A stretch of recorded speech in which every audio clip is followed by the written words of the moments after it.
A quick disclaimer before this podcast starts. I apologize for the considerably degraded quality of my microphone and sometimes some inconsistencies with the recording due to some unexpectedly choppy internet connection. That said, I still think we should push on with the show. Enjoy! Good morning, good afternoon, and good evening, people of the world. I'm your host, Mo. Let me start by asking you a question. What happens when three Filipinos, culturally influenced by the USA, the UK, and the UAE, come together to have a bit of a drink and talk? We're going to find that out today in this episode of The Point of Discourse. Joining me today are two of my closest friends. I go way back to my elementary days with these two dudes. Introduce yourselves, guys. Hello. Okay. My name is Angelo Basco, All and right. I am yes, Give and your name and here's like where you from, where you grew up, yes. stuff like that. Okay. I am Angelo Basco. I was a student of Tarlac Montessori School, and I recently graduated in Don Bosco Technical Institute Tarlac, and I will be studying in the University of Santo Tomas in Manila. And like he mentioned, I used to live in Dubai for 3 years when I was a child, and that's it. Now, Carl. How about you, Carl? Hello, people from the world. My name's Carl Riger, and as he's mentioned, I'm from the Philippines, originally from the Philippines. I've been living in the UK for 3 years now, and right now I'm in year 12. And if you're familiar with the UK education system, I still have a year left, but my two best mates here are already in their way to university or AKA college, whatever you call it. And yeah, that's pretty much it. All right. So, that being said, today we'll be talking about what it's like to live abroad. Carl's been in London for the past 4 years, while Angelo has lived in Dubai for roughly the same amount of time. But I call him Basco, so we'll stick with that. I, on the other hand, hail from an on and off living experience in Los Angeles and New York. So that said, let's begin with how our families ended up choosing to stay in these far off lands. Angelo, why don't you start off with your family story? Okay, so well, it's really my parents, they were both OFWs in the Middle East, and so whenever they were looking for some job prospects abroad, the first thing that came to mind, and of course it was sort of in demand at the time, was in the Middle East. So obviously my father, he was switching from transferring from country to country. He started his work in Saudi Arabia, and then in Kuwait, and then Qatar, and then finally he managed to settle in Dubai in the year 2009, and that was when he made the decision that for 3 years he wanted to sort of experience living with his family for even for just a short amount of time. So that was when we, as a family, moved to Dubai, and we lived there for 3 years. All right. What about you, Carl? Well, my grandparents have been working here in the UK for nearly 2 decades, and I don't know. I think it was just Let's put it this way. We were meant to be here years ago. Us three, me, my older sister, and my little brother. Yeah, we were really meant to be here years ago. But of course, due to I mean, not really some financial problems, but let's just say you could say it that way. But I'll just keep it as due to finance. It didn't happen early, but I'd say it's still a good thing that the three of us siblings ended up here anyway. So yeah, my grandparents have been working here, and we were meant to be here years ago, pretty much the three of us siblings, and that's how I, in this case, that's how I ended up living here. That's pretty much it. All right. So I guess it's my turn. So basically, my family's story and the U.S. is a bit of a long one. It stretches like all the way back to my grandparents, like coming in and out of the states to do business and stuff like that. And in the course of their travels, two of my aunts and uncles apparently fell in love with the place. They're from my father to set up shop. They were both in New York, and then my aunt transferred to L.A. And then on my mother's side, like a lot of them are actually living in the U.S. right now. Most of them in California, some of them in South Carolina, New York, and yeah.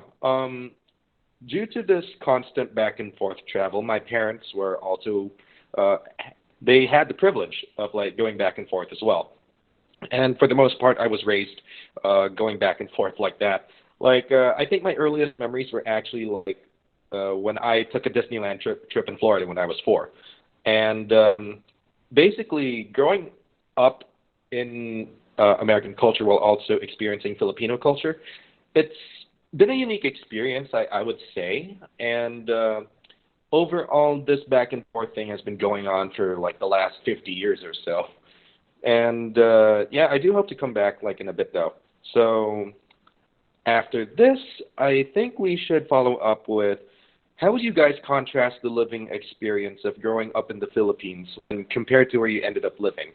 Like, let's say with food, with quality of life, with the culture, etc. This time, let's start with Carl. Well, it's me. Well, the difference is I don't know. You two will probably relate to this because let's just let's just let's just say we know each other's struggles, especially with school. Yeah, so I'll start with school right now. Hmm. Well, how do I how should I say the differences? Well, all I can say is I'm not saying that it's bad education system or school in general in schools in the Philippines in general is bad. It's just I'd say personal preference, and I'd say that I like it way better here compared to the Philippines. But don't get me wrong, I still miss some stuff from what it's like being a student in the Philippines. Don't get me wrong.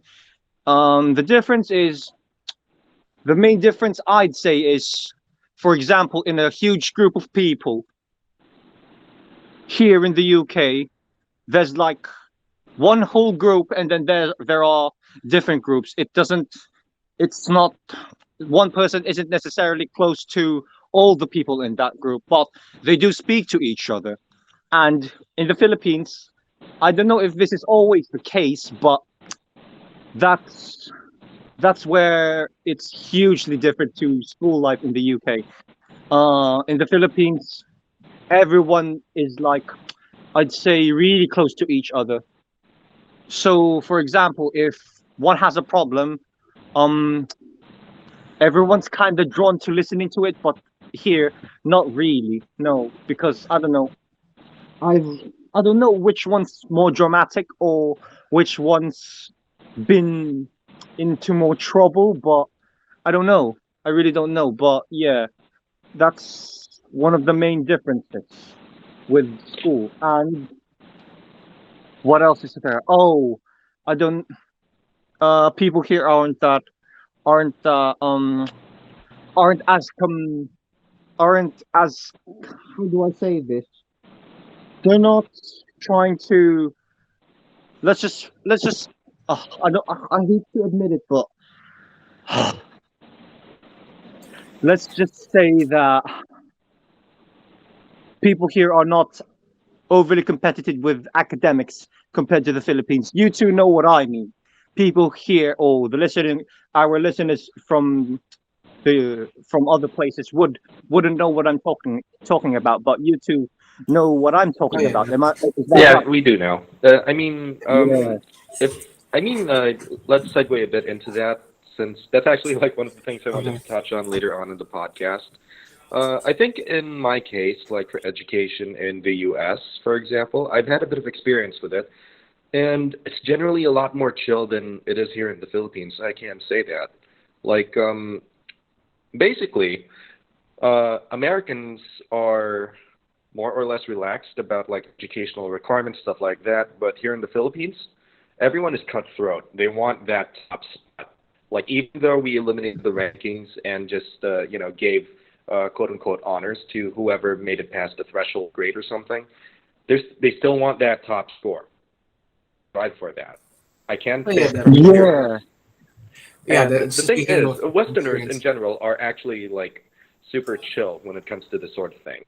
I think in terms of America, for social purposes between students, the Philippines definitely is a bit more well connected in terms of like social spheres. Like you can have a big group of friends here in the Philippines, and you all would intimately know each other. Whereas in It's a America, you small have like world. specific groups of friends, and you will.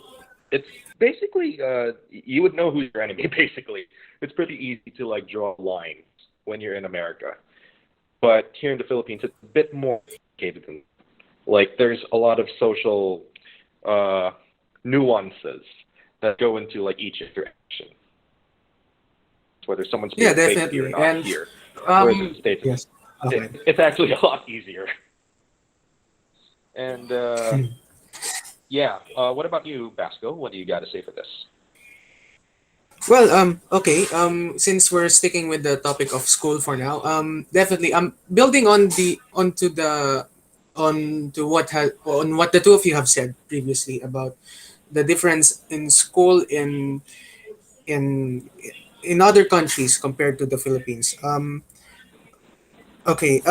Well, for one, yes, the cultural, the social sort of it's already there, it's given. And I guess this is sort of a general thing with Asians, the culture of being overly competitive and wanting to sort of really, I mean, okay, s- Climb at the top, personal you mean? experience.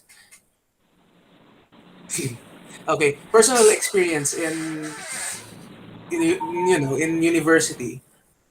you know um there's this sort of demand that people really look into sort of academic achievements and grades, and how much have you done in school, and sort of, I guess it's sort of, it's the Philippines sort of trying to make itself seem as if it's a meritocracy, but I guess it's just, school should be more about the learning experience rather than sort of the academic reputation and the being the best, being at the top. And there's definitely sort of a difference in attitude when it comes to school, especially when I was in Dubai, when people weren't necessarily learning because they wanted to be the best, or at the top of their in of their class.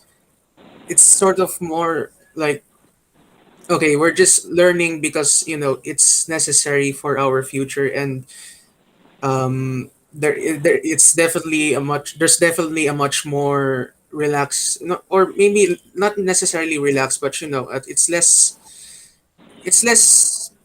okay, it's less pressuring, because people are okay. That's so I'm just basically I'm repeating myself here. Yes, that's in the case with school. And social spheres, again, like previously mentioned, like everyone here in the Philippines is very sort of interconnected. Everyone knows each other. It's a very small world, whereas in Dubai, we barely knew anyone outside of our school, let alone people outside our own batch. So there's definitely sort of it think people are sort of, there's sort of this feeling of anonymity between people. Like, okay, I can talk to the people around me, as in within my class, but then beyond that, it's just why is it so necessary? Whereas here in the Philippines, it's like everyone's aware of everything. Everyone knows something about the neighboring school, or even someone from a different city or a different place. So Yeah, that's so true. Actually, I that is a understand what you tangent mean. I'd like to touch upon. Like basically that whole thing with the interconnectivity thing, I think it's suffered during the course of the pandemic. What you say, like, it's a bit more difficult now to bond with people. It's like once class is done, why would I still have to talk to you? It's kind of like that, based on my personal experience. But yeah, going back a bit, concerning the competitiveness, it's one thing I'd like to make clear is that a lot of Filipino children don't do this competitive spirit thing because they want to. It's because their parents demand it of them. There's this perfectionist culture Yeah, here in the Philippines. it's it's It's also basically because of the upbringing. Do you yeah, agree with exactly. me? Do It's you like, two agree with me? of The course, the well, it's upbringing has to do with it. yeah, since like it's the Be, be, parents that are actually pushing this through. Like yeah, because it's it's the environment that sort of pushes them to do it. You know, yeah. I because mean, in some if instances, we it breeds yes. like unhealthy competition, but in a lot of cases also it does bring some good since being competitive actually helps you stay ahead of the curve. Like it gives you an edge in a way, but at the same time, too much of it is just unhealthy. And unfortunately, a lot of Filipino children feel the burnout of having to compete so much. I know Basco and I can relate to this specifically since we were both like really heavyweight contenders throughout like junior high school for like several competitions. And let Oh me tell yes. you, the burnout is real. Yes, and it's not it's not even for we don't necessarily know exactly why we are competing this hard, but we just there was this sort of strong sense that we just had to win. We had to sort of get up there and just Yeah, be the the best, passion is there. I mean, but soon for enough, no it stops particular being reason. like at some point it stops being about making your parents proud and more of I'm not gonna let this other dude win. It basically devolves into that. But Yes, I mean, the drive is there. It's like it's already ingrained in you. It's like an indoctrination thing. Unlike in the West, where people are literally they will not care how they basically perform on extracurriculars as long as they get like decent enough grades. That's fine. But they aren't as competitive as say Filipinos are because that Yeah, that drive that's where I that totally drive agree. isn't there with them. That drive isn't there with them. Yeah, and it's not about and it's not a bad thing. I actually envy those people who are, let's say, quote unquote, very chill with their studies because I don't know, I don't know, they are very chill. That's what they say. But don't get me Actually, wrong, yeah, they still put that's in one the work. thing. That's actually one thing that I do admire them for. Like, believe it or not, being more chill academically is actually really healthy for your mental health. Not gonna lie. Like when you do more and more competitions and you have to keep racking up and you got to set the bar higher for yourself, soon enough you're gonna have to start like issues with your self. yeah, it's like okay, where else do I go? You know, Like because things that make you there's always someone better than you. There's no ceiling. You know, it's just um how do I put it? Like I guess yeah, in a great recently I extent. also yes, recently I also Exactly. experienced There's this. always you're Yeah. always you are always better than someone, but then there's also someone always better than you. It's just the way it is. Now, Yeah, that's why. going back to Yeah, that's like pretty much what I it. was asking a while ago. So, uh, in terms of like the contrasting experience, what would you say would be the difference in food or quality of life? Should I go first, or Let's let's let see. Angela Okay. do it? You you know what? I'll go first on this one. All right, you go first. So, All right. let's see. Food in the U.S. Oh boy, big topic. Um, well, it's not a secret that Americans have a bunch of obese people. I'm not going to sugarcoat it. I think 30% of the population now, but that's because like America has like really big servings. I'm not gonna lie. Like you see the Big Macs here in the Philippines, they're like probably the size of a Big Mac in the so consider that this is the average size of a burger in the US, and then you consider that every restaurant has to follow this particular standard, as well as like the size of the fries, the size of like the fast food, and how cheap fast food is in America, it's no wonder. Food is good. Not gonna lie. I really like American food.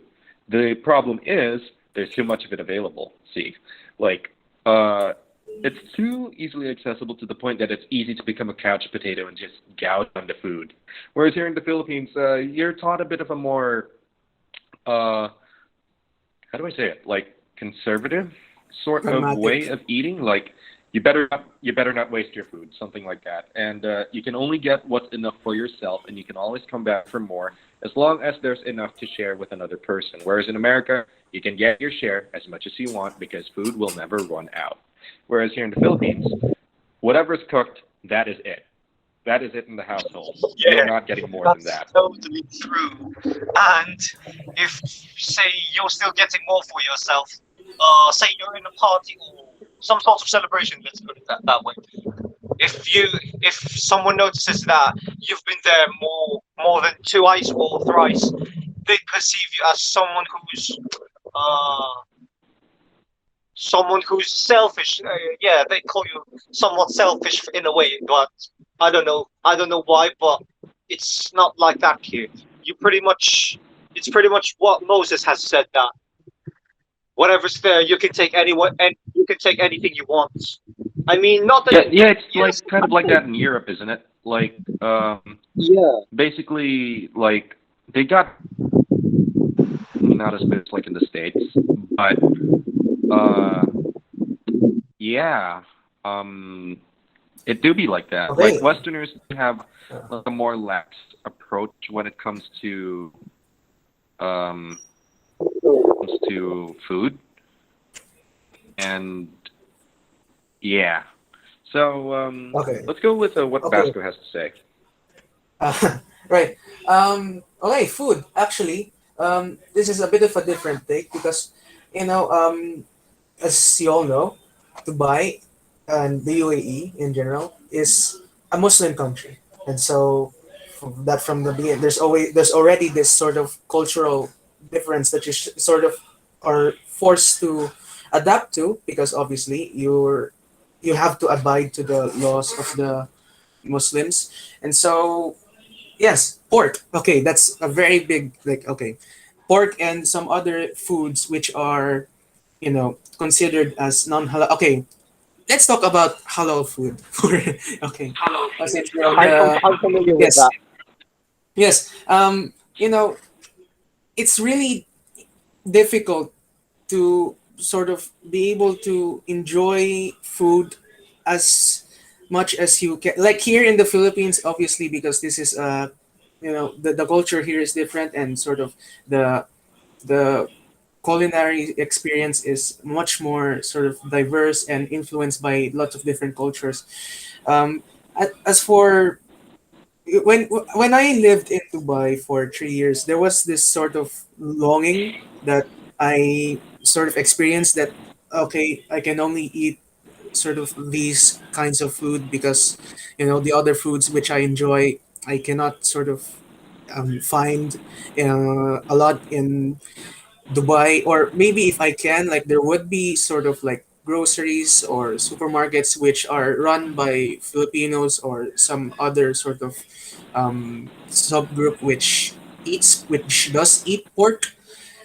We That's the only place where we can sort of get the things that we need, like pork or some other sort of like Filipino products, and then we can sort of enjoy a bit a taste of home uh, in Dubai, but of course not in public because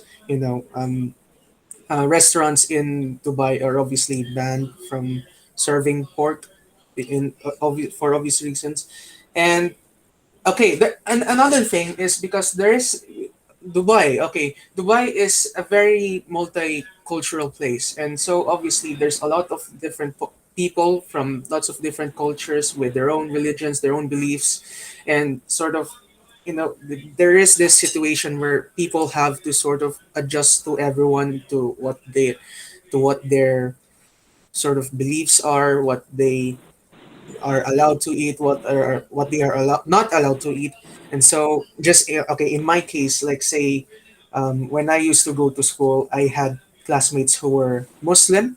I also had classmates who were Hindu. So that's already two the entire meats that I'm not allowed to eat. Like I'm not allowed to eat pork. I'm not allowed to eat beef. What's left? Chicken. So and some other foods which we are allowed to eat, and that's not even considering like the foods which you know um, foods which people are allergic to, like say nuts and other all of those other things, because obviously we're talking like very multicultural, multinational sort of situation where you know I feel like Moses can also sort of relate to this in some sense, like in the US, like there is this sort of it's a very huge actually, you know what, all of us can sort of relate to this, because the UK, the US, and the in the UAE, they're very sort of multicultural places where you know Yeah, they are. there are it's very difficult to sort of draw the boundary between what is allowed, what is not allowed, where are you supposed to be able to enjoy these things that you enjoy, or you know it's the kind of like that, it's that situation. Actually, yeah. It is a bit hard to like differentiate when you're raised in a multicultural environment. Like, it's actually weird how both our home province here in Tarlac and how my experience abroad, I'm pretty sure all of our experiences abroad are actually kind of multicultural in and of themselves. Like on a local level here in Tarlac, like you got like several ethnic groups in like one place. You got the Kapampangans, you got the Ilocanos, the Pangasinense, the Tagalog, and all of them basically have to jive with each other, even though there's like a lot of like cultural differences and nuances between them. The same is true when we're abroad, basically. Like in the United States, I can say that there are bigger cultures out there, like the Hispanic culture, African American culture, uh, European American culture, and Asian American culture. And these things all have their own mini groups, like, for example, Irish Americans, um, West African Americans, Jamaican Americans, Mexican Americans, Cuban Americans, Filipino Americans, and a bunch of other smaller denominations, basically. And knowing what is acceptable is very paramount if you want to like make your social reputation survive, since it's really hard to bounce back when you get a charge like saying that you're racist or ignorant or something like that when it comes to like the culture. You really don't want to offend a local in their own country. I know that Vasco can say the same, especially considering that he lived in a Muslim majority country. And Carl can say similar things about like his experiences with Britain, since like the demographic makeup of the U.S. and Britain are actually surprisingly similar. And let's see, what's next? Um, when I talking can about open living up a abroad, topic later. oh sure, we'll get to that in a bit. When talking about living abroad, what were some of the biggest culture shock moments for you? Let's start with Carl. Yeah. So first of all, how do I say this? Oh, I remember going to a party one time, and what you see in the American and European TV shows are actually true. Wherein I don't know, some people in this country might disagree with me, but it's quite surprising that, let's say, in a huge party, there's so many people. There's one spot wherein everyone in that group are like in the same friendship group, and they rarely ever hang out in the other circles. That's pretty much the first one, and second is, how do I put, what's the second one? What's another culture shock? School maybe, yeah, because uh these two will know what I'm saying, that will know what I say when, mm, when we all experience going home late to the point that it's almost dark, like literally dark. And here we actually we actually go home early compared to the Philippines, because we all went as late as probably 5. Yeah, 5. That's that's the worst thing ever. But then you'll have to wake up around 6 o'clock in the morning just to attend some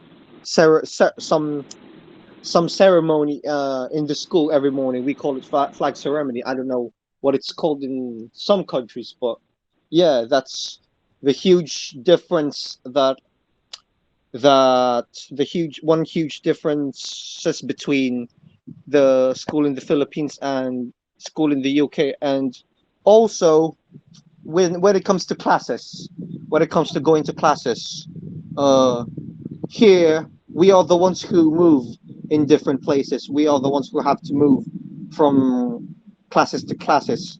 And in the Philippines, it's the teachers who will come to your classroom. And another big surprise is also uh, in in one advisory class in the Philippines, which is can be referred can be which can be which can be no one advisory class is uh, similarly called as one tutor group here in the UK. And in that tutor group, everyone takes the same subjects. Everyone, literally everyone. So that's pretty much why everyone knows each other. Like everyone gets to, speak to each other every now and then. But then here in the Philippines, oh, I mean, no, not in the Philippines, but in the UK, it's normal if you really don't talk to someone in a tutor group, because most likely you won't even have a class with that person, because you won't have the same subjects chosen that you chose. I mean, but in say in high school, not in like what I'm talking about. High school is year 7 to year 11. Uh, basic I'd say basic classes, yeah, maths, sciences, and English. You there's a chance that in that tutor group, uh there's a chance that you don't even have those classes with them, but they still take the subject, yeah, but they are just in different classes. And there's a thing here called set in high school, wherein there's like a higher set and a bottom set, which is I don't know what's the point of that really, but they all they all they all talk about the same thing, but in sciences such as physics, biology, and chemistry, there's literally meaning between in a higher set to the lower set, because say in the higher set there will be different questions in the exam papers. But then also in the sciences, there's a thing called single or triple sciences, wherein, how do I explain this? Wherein they have more topics compared to the normal sciences, which is combined. That's what I did in triple. They had more topics to cover pretty much. And also in mathematics, it's still kind of shocking that they call it maths here, but then I still miss calling it math, literally math. Moses, they call it math. I mean, also Angelo, we just call it math back in the day, right? Oh, yeah, yeah. Instead of Actually, yeah. it's just not. That's actually a lot of like culture shock. Like, I mean, bro, calling it math. It's What just the hell? as a non-Brit, What the hell is that? it's just weird. I mean, I guess It's just weird it's as a plural, non-Brit. It's plural. Maths, because I mean, mathematics. I think the logic behind it is because like Brit argue that math is supposed to be an abbreviation of mathematics, Which is so plural. you, which is basically plural, yeah. So it's got to be maths because it's plural. Whereas like here in for us like non-Brits, It's just math Yeah. because at the end of the day, it's Yeah. literally just a subject, which means it's one thing. So it's literally Yeah. just math. I mean, I guess Yeah. they're sort of making the argument that mathematics is just it covers a bunch of different topics. So It maths. does cover a bunch of different topics, but it's literally just one subject. Like it's Yeah, an all-encompassing Yeah. That's topic, the like thing. science. it's like You calling, don't yeah, but I guess you they don't also call say it sciences unless science. like you No, they do you say it's like science. unless they're Social like sciences. talking about several branches of sciences. You're not that's a different thing. Yeah, But Right, like that's right. just pretty yeah, much it. And then yeah, wait, I that was have to quite a add more tangent. before I end. Okay. Um, Yeah.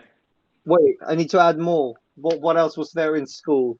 Oh, and you get to choose. Yeah, the main difference is you get to choose topics in when you're in year 9 or equivalently grade 9 on what Americans and Filipinos would call the third year of high school, which is year 9.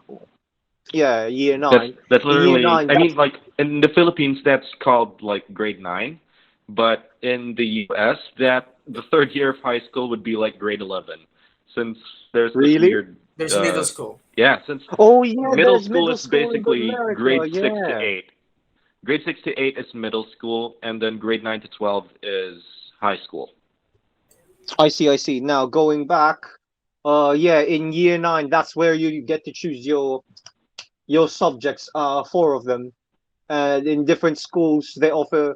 There are some schools who don't offer certain subjects for GCSE, which is a thing where I don't know. It's something really important here in the UK. GCSE. It's pretty much what the subjects you did for.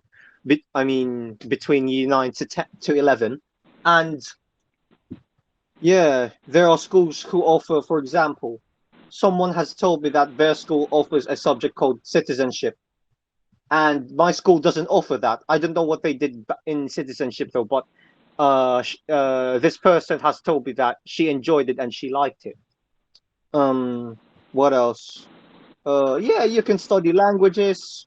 There's also vocational subjects such as food technology, which is basically cooking and baking. Um, what else? Textiles, where anything related to clothes. Photography. I Yeah, like that this you is can going to. understand what. I like that this Yeah, is going to topics about school instead of yeah, Just revolving around yeah. school instead of general a lot living. It's a lot of this is just yeah, school. it's inevitable. It's I mean, inevitable. I yeah, mean, like come we're on. students, so Yeah. Yeah, we're Okay. all Yeah. we're students. literally It's students. inevitable. Okay. Yeah, Anyway, photography. so yeah, Yeah, photography, geography, history, languages such as German, Spanish, and French. What else are the options you can say? Construction, computer science.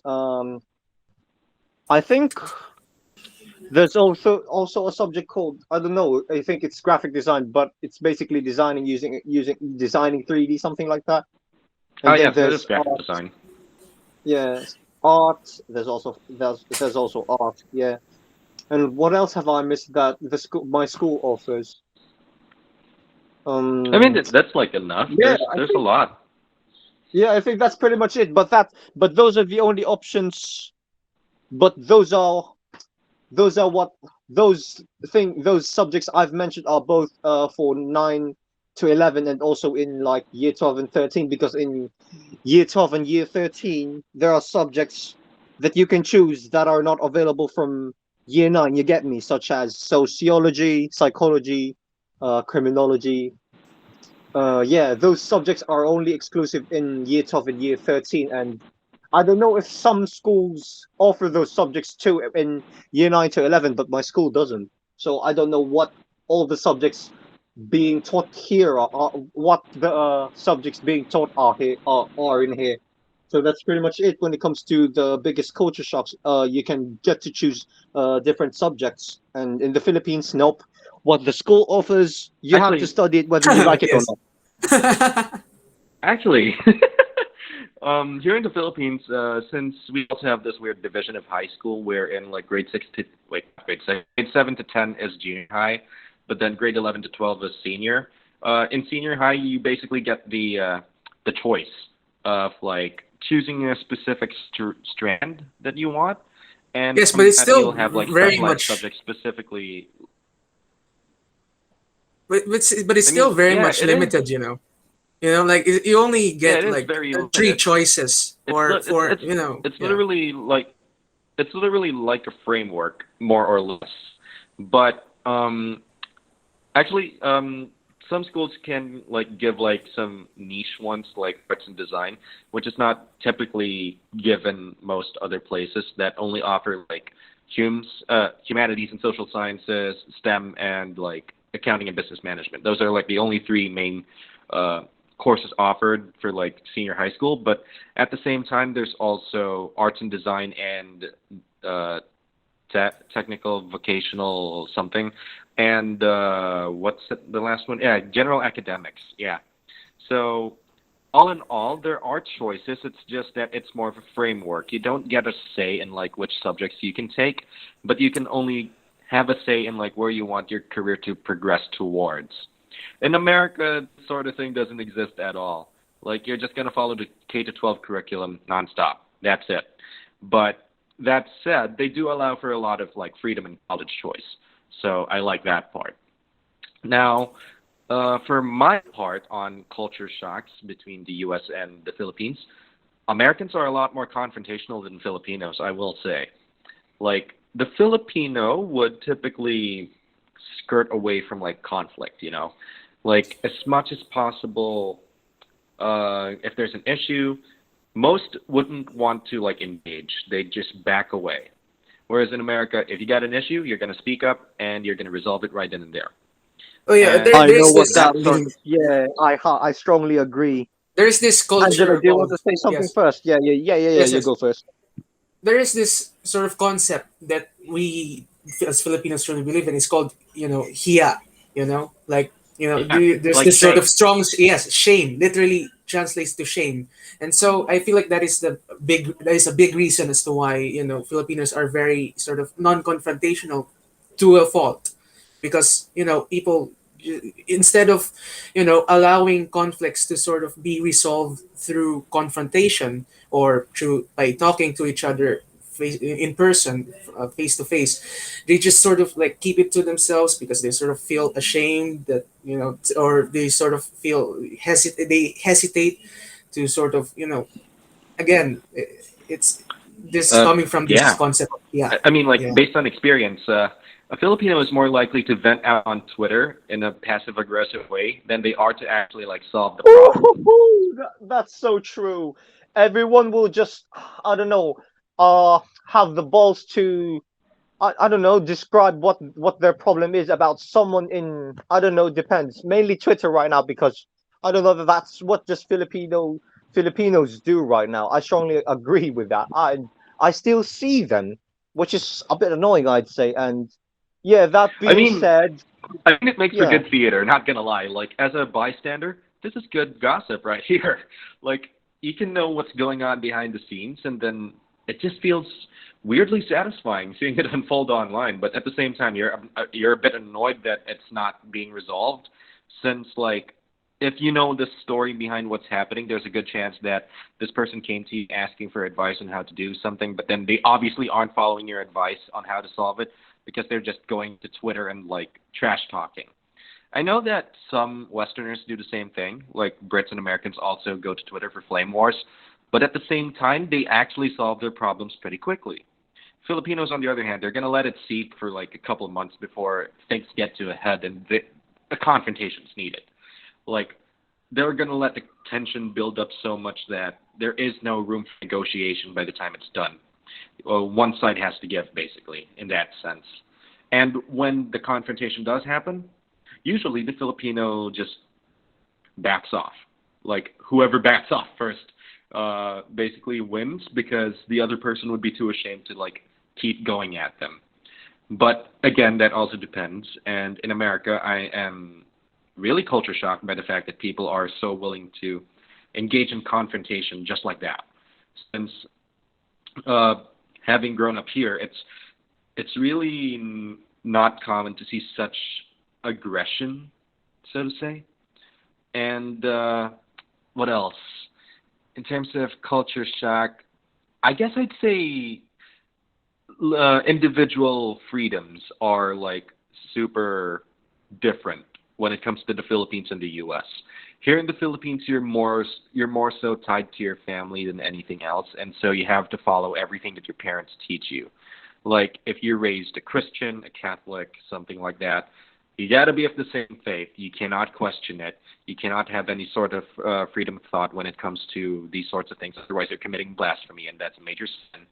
And they'll judge you severely for it. I swear. And other than Yeah, I that, agree with that. in terms of like freedom of, I guess, freedom in general. Filipino parents are less likely than American parents, for example, to just let their children go out with their friends and give trust that they'll come home safe, things like that. And everything has to be passed through this lens of permission, so that the parents know everything that's happening. There's not a single thing that can pass by them. And That's contrast actually this true. I guess contrast it's this with just like you know, I guess it's uh just sort of a generally an Asian thing, like well, yeah, it there is. is the it is there is a very strong sort of there is a strong sense and that people like really there's really this sort of importance being held towards family and community and social responsibility, whereas in the West it's more of the individual, more Yeah. about self That's actually like one fulfillment. thing I that's actually like one culture shock that I really appreciated. I never felt as free as I did while I was in America, I swear. Um Basically, you can be who you are in like the West. And that's one thing Yeah, that that's I really actually love true. about it. Yeah, I understand that. Like here in the Philippines, you got to hide behind like this mask, depending on who you talk to.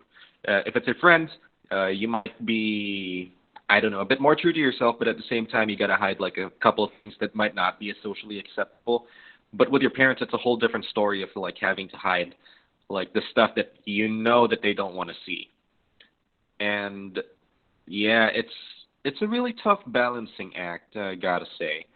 Since Yeah, I it speak was from tough. experience, like during this time that I actually lived in Manila, um, let's just say that it was really difficult to like get away with asking for friends out or um, going out doing social stuff, since uh, really there's a bit of lack of trust going on when it comes to like Filipino parents and like how they I wouldn't say that they don't trust their children. It's just that they don't trust the world around them.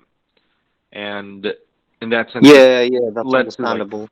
it's led to like this sheltering effect that they have. Whereas in America, you can if you make a mistake, that's a responsibility to fix, and that's a good lesson to teach to your children.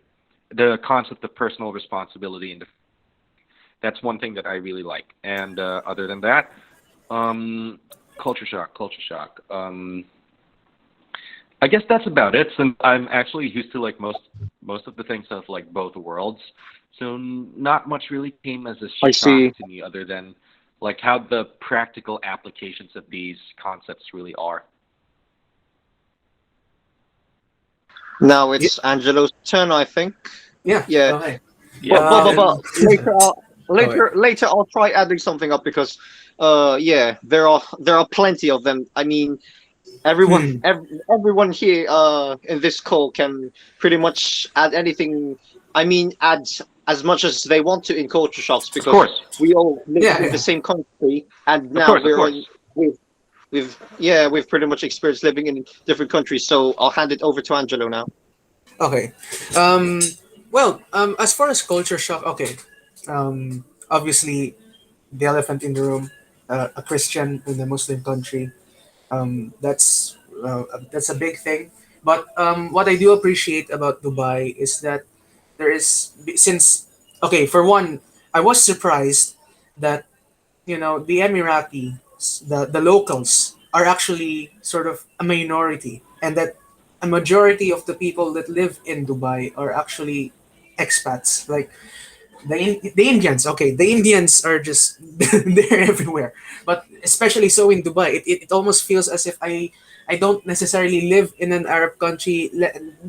Rather, I actually live in India or something. But then at the same time, besides the obvious like demographic sort of like um it's sort of like a subversion of my expectation that okay, I'm going to a Muslim country, surely there's Muslims everywhere and that I have to be sort of careful with my actions and everything.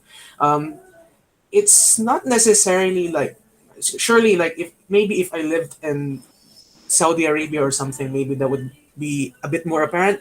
But I mean, there's still laws that I have to abide to, that like say, okay, obviously people are very much, very conservative, and there are a lot of things that I have to be careful about, like what I have to say about the different cultures, about the Muslims, their religion, their beliefs.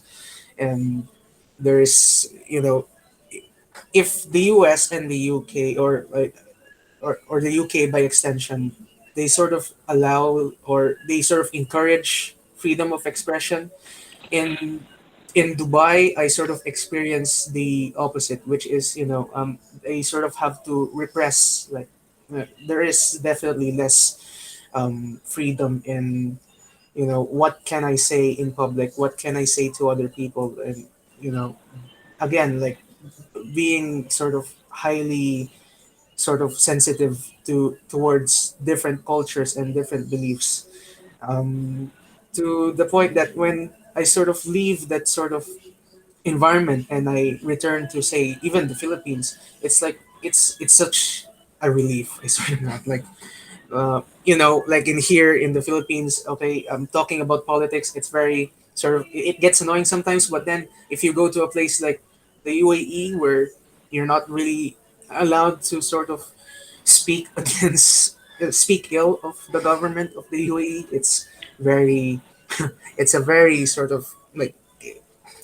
we take it for granted, honestly. Like this freedom that we have, to be able to criticize, or to sort of at least analyze, what is it in our society that is, that it's that is Actually, correct. that's actually like an interesting point to raise.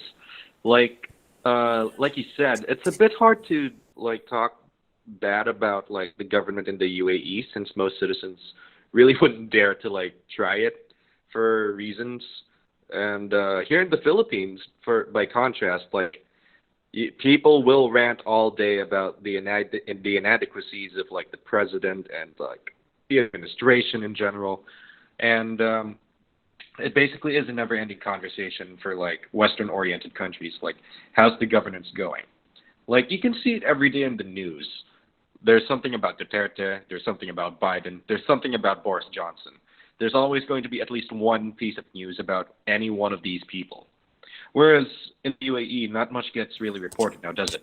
Yes, yes. Like in the UAE, all you really get to see in in broadcast media and print and media and other sort of official sources of media in the UAE is just it's like thinly veiled propaganda, if you will. Like there's these things that the UAE does really well, but then if someone like dares to say something about like say recently there was this issue about the princess of the sheikh in Dubai. I don't think that people will ever dare to talk about it, or I don't even think that people would care enough, because there is this, they're already raised in an environment where they're really not used to questioning the actions and the sort of the motives of the government. Unlike here in the Philippines, it's such a, like, politics is such a very, like, it's It's a an lively everyday thing. discussion. Like, yes, every, like, it's so deeply ingrained in people's lives that being passive about politics, it's just Now that's a um sin. Yeah, but yeah, that's one thing. Obviously, like that one thing that I had to be sort of really careful about, and one thing that I sort of found difficult to adjust to, just you know, I being mean, generally correct me if I'm careful. wrong, but like, isn't I mean, forgive me for saying this, but like, isn't the UAE's like national pastime just building stuff to beat world records? Just Dubai. Just Dubai. I mean, I guess, I mean, Abu Dhabi to extension, I guess, but I guess Abu Dhabi is just a little bit more sort of sensible about it in the sense that they're building like cultural, museums and culture and arts, those kind of things. Whereas Dubai is just about building the next big thing, or skyscraper, hotels, shopping malls. I guess is sort of this consumerism, this culture of consumerism in Dubai, which is yeah. Um, then I guess culture shocks apart from that, and freedom of expression and having to adjust to the laws and the beliefs of the Muslims. Um, I guess it's just the I guess it's just living in a multicultural environment in general. Because in the All right. Philippines, you're just used to everyone just you're Filipino. I know what you want. I know what your beliefs are. I know, like, okay, your culture, all these things. But then in Dubai, it's like every time I meet someone new, it's like, oh, he's Indian. Oh, he's British or Muslim, or he is maybe from some different country. Uh, it's just constantly being barraged by this like need to sort of know about everyone's culture, everyone's beliefs, and it's this constant like sort of investigation, I guess, or sort of like exploration of cultures and beliefs that maybe I guess when I was sort of younger, when I first came into Dubai, like that wasn't really such a big deal for me because obviously I was just a child. I just wanted to, yeah, I couldn't care less. But then as I sort of grew older and over time, there's you know people are sort of being a little bit more sensitive about things, about the being a bit more sort of protective of their beliefs and their culture. uh, yeah, there was this growing sense that I had to be a bit more careful about things and stuff like. Yeah, I guess that's just generally it. I guess if I would sort of summarize this whole sort of rant that I've just made about multiculturalism and the Muslims and all that, it's just generally having to be careful about a lot of different things. Yeah. All right. Fair enough. Carl, Understood. you said you were gonna add something? Oh yeah, yeah, yeah. I wanted to add to. I'll just I'll just make it as short as possible. Firstly, when it comes to the government, they c- uh people just can say anything they want about the government. If they hate it, they're gonna throw everything. They're gonna throw anything they want to say. They won't be afraid to say it. Pretty much, as in they are really really courageous on criticizing their government if they don't like what's happening. And I don't know, I don't know. There's just thing with the British people. I don't know. They might hate me for this I'm about to say it, that they complain a lot. I mean, uh, I well, mean, I do hear complaints every damn day. I can't even lie, but I don't know. They say that they are really, really notorious for complaining a lot for some reason. I And in mean, the Philippines, if you do when you that, think about it, you're doomed pretty much. I mean, If say, yeah, I if mean, wait, wait, basically, say, say some Filipino complains in the same way as the British. I don't think the Filipinos would like it. they'd hate you for that, and that's that's one culture shock I've experienced because there's pretty much more complainers in this place compared to the Philippines. And what else? Yeah, that's pretty much the shortest of it. And when it comes to say being Yeah, giving like I was saying, go on, Moses, go on. all right. Like I was saying, basically, when you do think about it, like, isn't that like the process of politics, though? Like, endless complaining? Since that's basically how we get stuff done, actually. Like, Yeah, yeah. actually figuring The out what's the wrong, constant stuff like check that. and balance. Like that's Yeah, democracy for you. and Yeah. this is like an endless loop, basically, that's happening in like Western countries and other democracies like the Philippines. Um, it is basically endless complaining. Not gonna lie, Yeah, yeah, it's yeah. But, annoying to hear at but times, but yeah, at the but same time, they it's do have valid necessary. points as why they're complaining. Like Yeah, and there it's is a reason. necessary and it's a privilege. It's a privilege Exactly. because I mean, uh, like say in the yeah, UAE, the UAE is kind of okay. Let's be real about it. It's sort of an autocracy because only the people in the government they only they get to have a say in what's going to happen in the country or in whatever city they're sort of ruling for the next years to come, so for the following generations. Like people don't really have that opportunity to participate in that sort of you know yeah. eh, It's just that, the only con about like a democratic society is basically like it can get a bit too polarized, vitriolic, to the point that discourse doesn't even make sense anymore. Like it's all about rhetoric. But at the same time, you won't really get anywhere if you just pretend everything's fine. Now, would you? Like in totalitarian societies, in autocracies, in places that are not democratic, you don't even have a choice. You're just going to have to roll with it, like whatever the government does. And honestly, not having your own destiny in your own hands is like one of the worst things that you can sacrifice, in my opinion.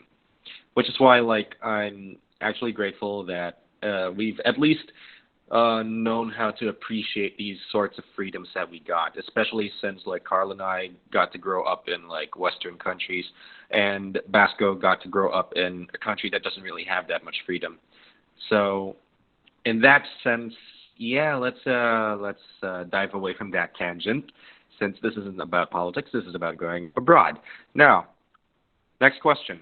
Were there any moments of discrimination against you in your experiences? If so, how did you deal with them? Let's start with Angelo. right. For Filipinos, well, okay. A big thing about Filipinos in Muslim in the Middle East specifically. You know, there's always this people. I get this a lot. Like people sort of think that when you're a Filipino, your parents are either they're either a nurse or an engineer or a domestic helper. It's Or maybe mostly even a like what. doctor. No, no, not even a doctor. Like the doctors in the Middle East, they're most likely Arabs or Indians, but the Filipinos, they're only sort of, in they sort of occupy sort of like lower um, sectors of the economy, like or like especially in the service economy. Yes, that's a big thing because Filipinos, our economy is largely driven by the service sector.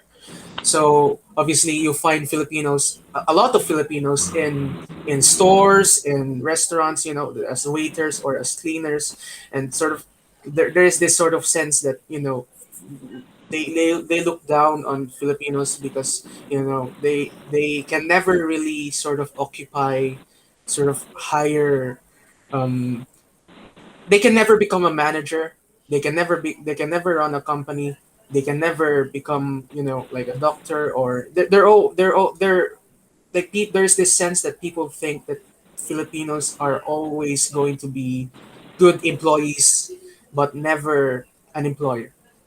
like it's so rare for me to find like okay a Filipino who is in Dubai who happens to be a manager. Maybe there are some companies out there who sort of offer the privilege to Filipinos, but for the most part, it's just there.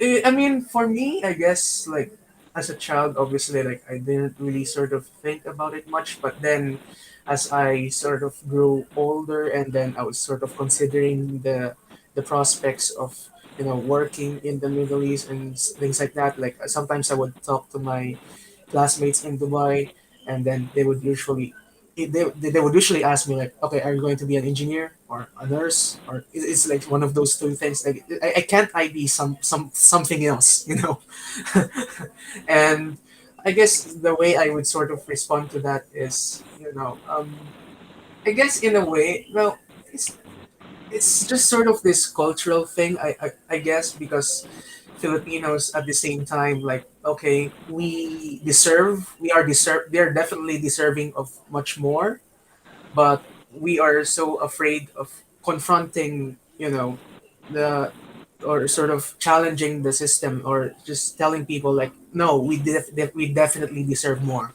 like because life in the Philippines is definitely so difficult and people are desperate for scraps, like they'll just take whatever chance at an at a job opportunity that they can.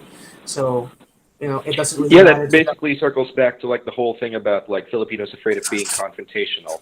Yes, Like, yes, uh, even when there's like when you know that there's something you want more from like your work, you one does not simply tell their boss, "Give me a raise" here in the Philippines yeah, like you yeah. would in America.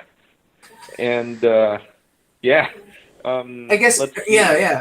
I guess just sort If of you the if right you way did to that in the respond. Philippines, you'd be seen as someone who's boastful or who's Yeah, too yeah, high of Yeah, themselves. yeah. Or basically, someone like who you're doesn't arrogant know. if I you know try how that something like is. this.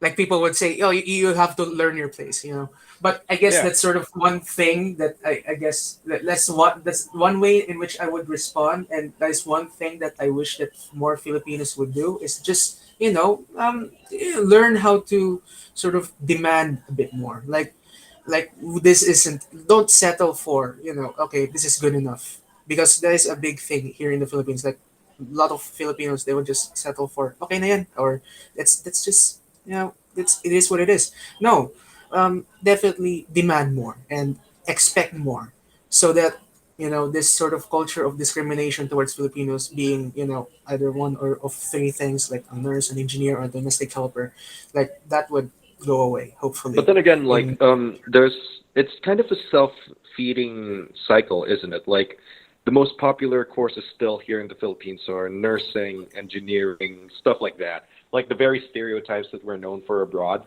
That's the very Yes, things that we are feeding ourselves to do, and because I, it's because because of again, like parents, like again because it's yeah, because because like It we're pays so a lot. That's used the to it. reason I can think of. It pays those jobs pay a lot. That's what I could think of on why now that the why thing is Filipinos are the thing really with into those types it's of not jobs. just because of like the jobs itself being good paying. It's just that the parents themselves are a bit too shackled to like their 20th century mentality that that nursing is still in demand, that engineering is still in demand, that these markets are not oversaturated, even though at some point they're about to be because like a lot of other people are trying it out. So what's basically happening is that we're kind of setting up a generation to fail if we just keep on pushing them to just pursue nursing, to just pursue medicine, to just pursue engineering, to just But I guess pursue that's STEM also subjects. that But it's that's also on also that's on the government as well, or that's also because there's really not too much job opportunities that offer yeah, other things. Yeah, that's a fault in our own system. Like yeah, we don't exactly promote growth inside our own country, so to say. Like we're because more people focused on are always exporting the talent out, yes. since that's our main export. It's people. We want them to go abroad so that we can bring in the foreign dollars here. And basically, the foreign remittances actually make up like what 25% of the Philippine economy. It's insane. We don't Yeah, even sustain ourselves. like yeah, again, that goes back to sort of like Filipinos just sort of eventually accepting like, okay, this it is what it is, when really sort of we should continue to demand that, this isn't right, like we need to have some sort of change, we need things to improve for the better. Exactly. And let's see. For my turn on discrimination, I can personally say that I've been privileged enough to not actually face any sort of discrimination that I can think of, since no one's actually tried to talk down on me for being a Filipino. In the U.S., like, there's also the stereotype that Filipinos are good nurses, caretakers, stuff like that, but it's not as prevalent because there are a lot of Filipinos that have broken the mold and have become better than that. Some people that I know own casinos. Some people own limousines. Some people own entire car mechanics, are dentists, are even like bosses, stuff like that.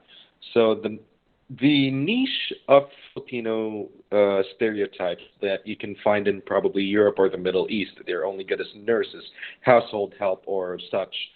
It's not as prevalent in America. So Americans in general tend to have like a bit more respect for like Filipinos, I would think. It's just that we're kind of like a Schrodinger's minority. Are we really there or are we not there? Because at the end of the day, like Asian Americans in general don't really get much attention in U.S. media until like really recently because of like the rise in hate attacks. But that's a different story. Like in day-to-day conversation, there's really only like three major ethnicities always talked about in America: the white American, the black American, and the Hispanic American. The Asian American is usually just ignored, like for the most part. That, like you can notice them when it's convenient, but otherwise, like they aren't really part of the national conversation because they don't make up a big enough percentage of the population to actually warrant discussion as much, even though there are a lot of interesting things about them. And I think that's the biggest bit of discrimination that I can think of when it comes to like Asians. They are ignored in America for the most part. But I, at the same time, I do think that's beneficial too, since they're seen as normal people in that regard. There is no racial stigma or anything like that. It's just unfortunate that the coronavirus pandemic basically made anti-Asian rhetoric popular again because, like, let's not lie, there's been a lot of hate crimes in relation to like Chinese heritage recently because of like the involvement of the Chinese in spreading COVID-19. And honestly, it's not fair, really. And the thing is, like a lot of uh, people that are Asian in general, including Filipinos, have experienced the brunt of this like sudden rise of racism against like Asians. I mean, I can remember like several stories in New York of like Filipinos being bludgeoned or stabbed or whatever it is. And honestly, it is really fortunate that no one I personally know has experienced this discrimination, but it does happen. And that said, though, most people will treat you normally as long as you act normally. It's only the insane that will act racist towards you. That's my take on it. Let's see. What about Carl? Well, racial discrimination, not really, but I've had a few, but they're not the worst. I've had a few, for example, some I don't know, I don't really want to say it, but let's just say some some immature people uh have purposely made fun of me for being Chinese, and I'm not clearly Chinese, and not all Oh, Asians yeah, are yeah, yeah, Chinese, yeah. Yeah, that's one thing I and forgot to mention. Just yeah, Filipinos like generally being mistaken for some other race, but I guess that's not necessarily like Actually, discrimination. it's actually yeah. Oh, funny. yeah, Like, It's not discrimination, but let me continue. Let me continue. yeah, yeah, yeah. After that, they were making, yeah, I think I've mentioned that they are, yeah, they are making fun of me for being that. I mean, what's their problem? They're calling me, I don't know, different things. Asian cut, what was next to that? That was probably the worst I've been called. Uh, yeah. have you experienced anything worse than that though? Like, I don't know, assault or something? No, right? Assault? No, just something Just verbal verbal. I'd abuse, say basically. it's yeah, just verbal. It's not. It's not. It's not all the damn time, but it happened once. Yeah. Anyway, yeah, like I was saying a while ago, like it's actually funny. Like there was this one time in the States where I was mistaken as a Latino, even though like I'm clearly Filipino. It's just funny how like Filipinos can be like a jack of all trades when it comes to genetics. Like some people Yeah, would mistake them yeah, for Chinese, some people would yeah, mistake them yeah, for yeah. Like Indian, one, like, some people yeah. would even I was mistake them for Malaysian, Mexican Thai. for crying out loud. I was mistaken. Yeah. Someone went to me once when I was in Dubai, and they started speaking Cantonese to me, and I was like, "No, I'm Filipino." It's like, "Oh, No. I thought you're from Hong Kong," and I was like, "No." Yeah. So yeah, that does happen a lot. Yeah. Yeah, it's actually like funny, but at the same time, I can see why some people would be offended. It's just that, bruh, like, why would you assume someone's race just based on how they look? It's better to just talk to them in English first, gauge stuff, and then confirm whether they are who you think you are. But don't throw in like any sort of stereotypes just based on looks. But yeah, other than that, let's see. Culturally speaking, do you feel more at home in this other country you lived in or in the Philippines? Well, in my personal experience, I will say that I do feel more at home in America. I think it's more due to my own value system since, like, I really did grow up, like, appreciating individual liberty, accountability, the willingness to resolve a problem immediately, that sort of thing. I, it's, uh, it's really just more of a cultural alignment thing since I also have a lot of gripes with like Philippine culture in general. Like for example, in social culture here in the Philippines, there's this unhealthy obsession with like one's love life. I swear. Like, why does it matter so much that you know about what's happening to someone's relationship? Why does it matter so much that you have to be updated about everything that this person does? Can't you just leave a person alone? Like, at the same time, here in the Philippines, you don't really get that sense of support to keep pushing, you know? Like some people would say that you're getting too high and mighty, you're arrogant for trying to be ambitious of like going abroad, doing better than like a lot of people. When in fact that's literally what America is promoting. Like being better than what you used to be. In order to succeed, you got to be better. And that's a message that I really like. And for that and a lot more nuanced things that I'm afraid are too personal to get into for this topic, I do feel more at home in America than I do here in the Philippines. But I do love the Philippines as like a country that raised me, but at the same time, I love America more. So it just is what it is. What It's about just personal you, preference, Angelo? pretty much. Yeah, basically. So what about you, Angelo? Um, I'm okay. Well, we're talking about Dubai here or the UAE. So obviously, it's not really like it's like picking, mm, trying to pick the lesser evil. But I guess because when I'm in a different country, like there is this again. I guess because I sort of lived a bit longer and sort of in a more and also in an environment where Filipinos were well, they're not really well they're there, their presence is there, but it's not like I guess there was this sort of longing that I felt that like whenever I see a Filipino or some or anything reminiscent of my own country or the Philippines or anything related to its culture, whatever, it does kind of feel like going back home. I guess sort of the thing is like when you're in a different country, sort of the good things about being a Filipino, they're the ones that you sort of find and they're the ones that you sort of long for and that you sort of appreciate. But then when you go back to the Philippines and then you sort of realize, oh, this is also the Philippines. The bad things. You sort of take the good with the bad.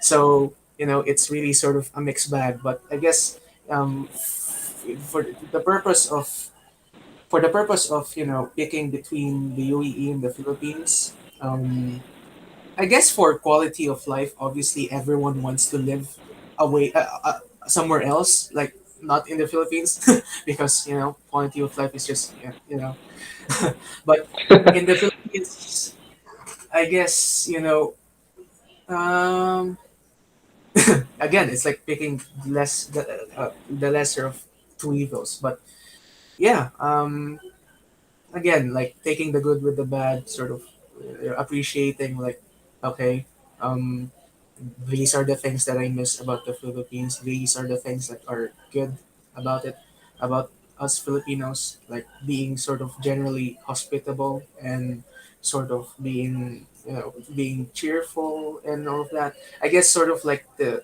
toxic parts that sort of come with our own personal experiences living in the Philippines. I guess that sort of becomes negligible when you sort of get away from it, and then you leave the country for a while, and then you sort of realize like, oh, well, you know everywhere you go, like there's a bunch of like good things and bad things, and sort of yeah, I guess I would rather sort of live in the Philippines, where I guess even if there are these things that I find that I have to sort of that our society has to sort of change, and that sort of this sort of need to improve, that a lot of Filipinos just generally don't really have a strong sense of having, like, it is what it is.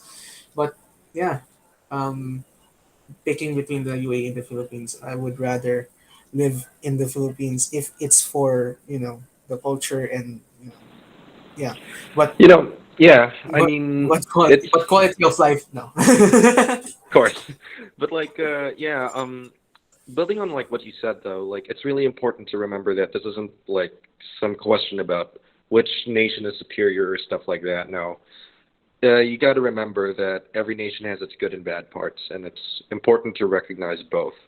But what matters at the end of the day is that it's just personal preference, really, like where you most feel at home. Sure, uh, there's like a divergence between the two of us here, where I feel more at home in the place where I theoretically would be more at home, but you feel more at home because that's what you're raised with, that's your culture. So that's respectable. What about you, Carl? Yeah. So, preference. Philippines versus United Kingdom. Well, I kind of agree with what Angelo said. I really, really, really relate to that. I mean, the three of us all can relate to it. Um, but then, I'd say I would live here. Uh, I prefer living here, or make more like I feel myself at home here compared to the Philippines, because, well, you two know what I've been through. You two know it, Yeah, and and just basing it on what I've been through, I'd like it here compared to there, because how do I say it? It's less drama. I'd say, yeah, that's just how I would put it in the simplest way possible. There's less drama. I You think all know uh, why. I You think you there's two know why there has been drama in the past. You two were involved in it. I mean, not everything, but involved in some too. I I know how mean, it yeah, was. I but know it's I how more it of a think was, but it's we're not more of gonna because tell you our how personal exactly it experience, was. yeah. I think the term you're trying Yeah, to look for is that the UK basically gave you a chance to start again. yeah, yeah. That's why I feel more of myself here. I can pretty much say something without, uh, I don't know, Yeah, hurting like someone without even trying, to the point that they won't make you look like the victim. But ah, I don't want to go too much about it. But you two know what I mean. yeah, we know. But like yeah, building on that, it's like also one of the reasons why I really feel more at home in America. Like it's really refreshing to just go to somewhere where no one knows you and start over again. Like, you have a clean Oh slate. yeah. All of the drama that came with you before, it no longer exists.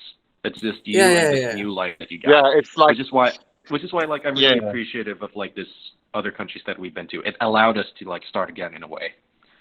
Yeah, And definitely. it's it's a good hard reset in like life.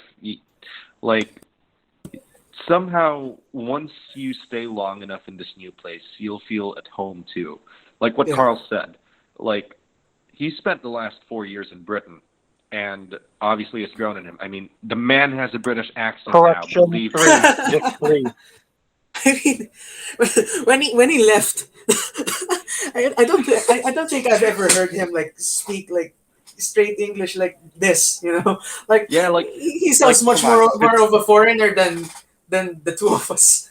I mean, look, his accent back then was like this really hard Filipino accent whenever he talked in English, and now you could fool me for like someone from like the Cockney region of England. Not gonna lie.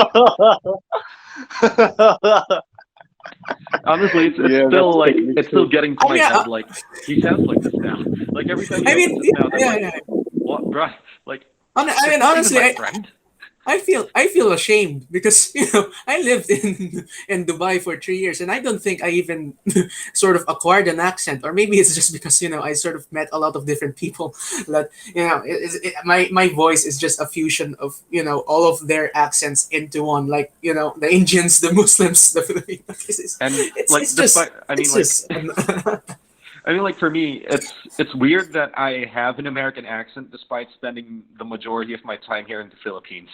Like in the last 10 years specifically, since this is my social life, how did I keep this accent? Honestly, like I mean, it's not perfect.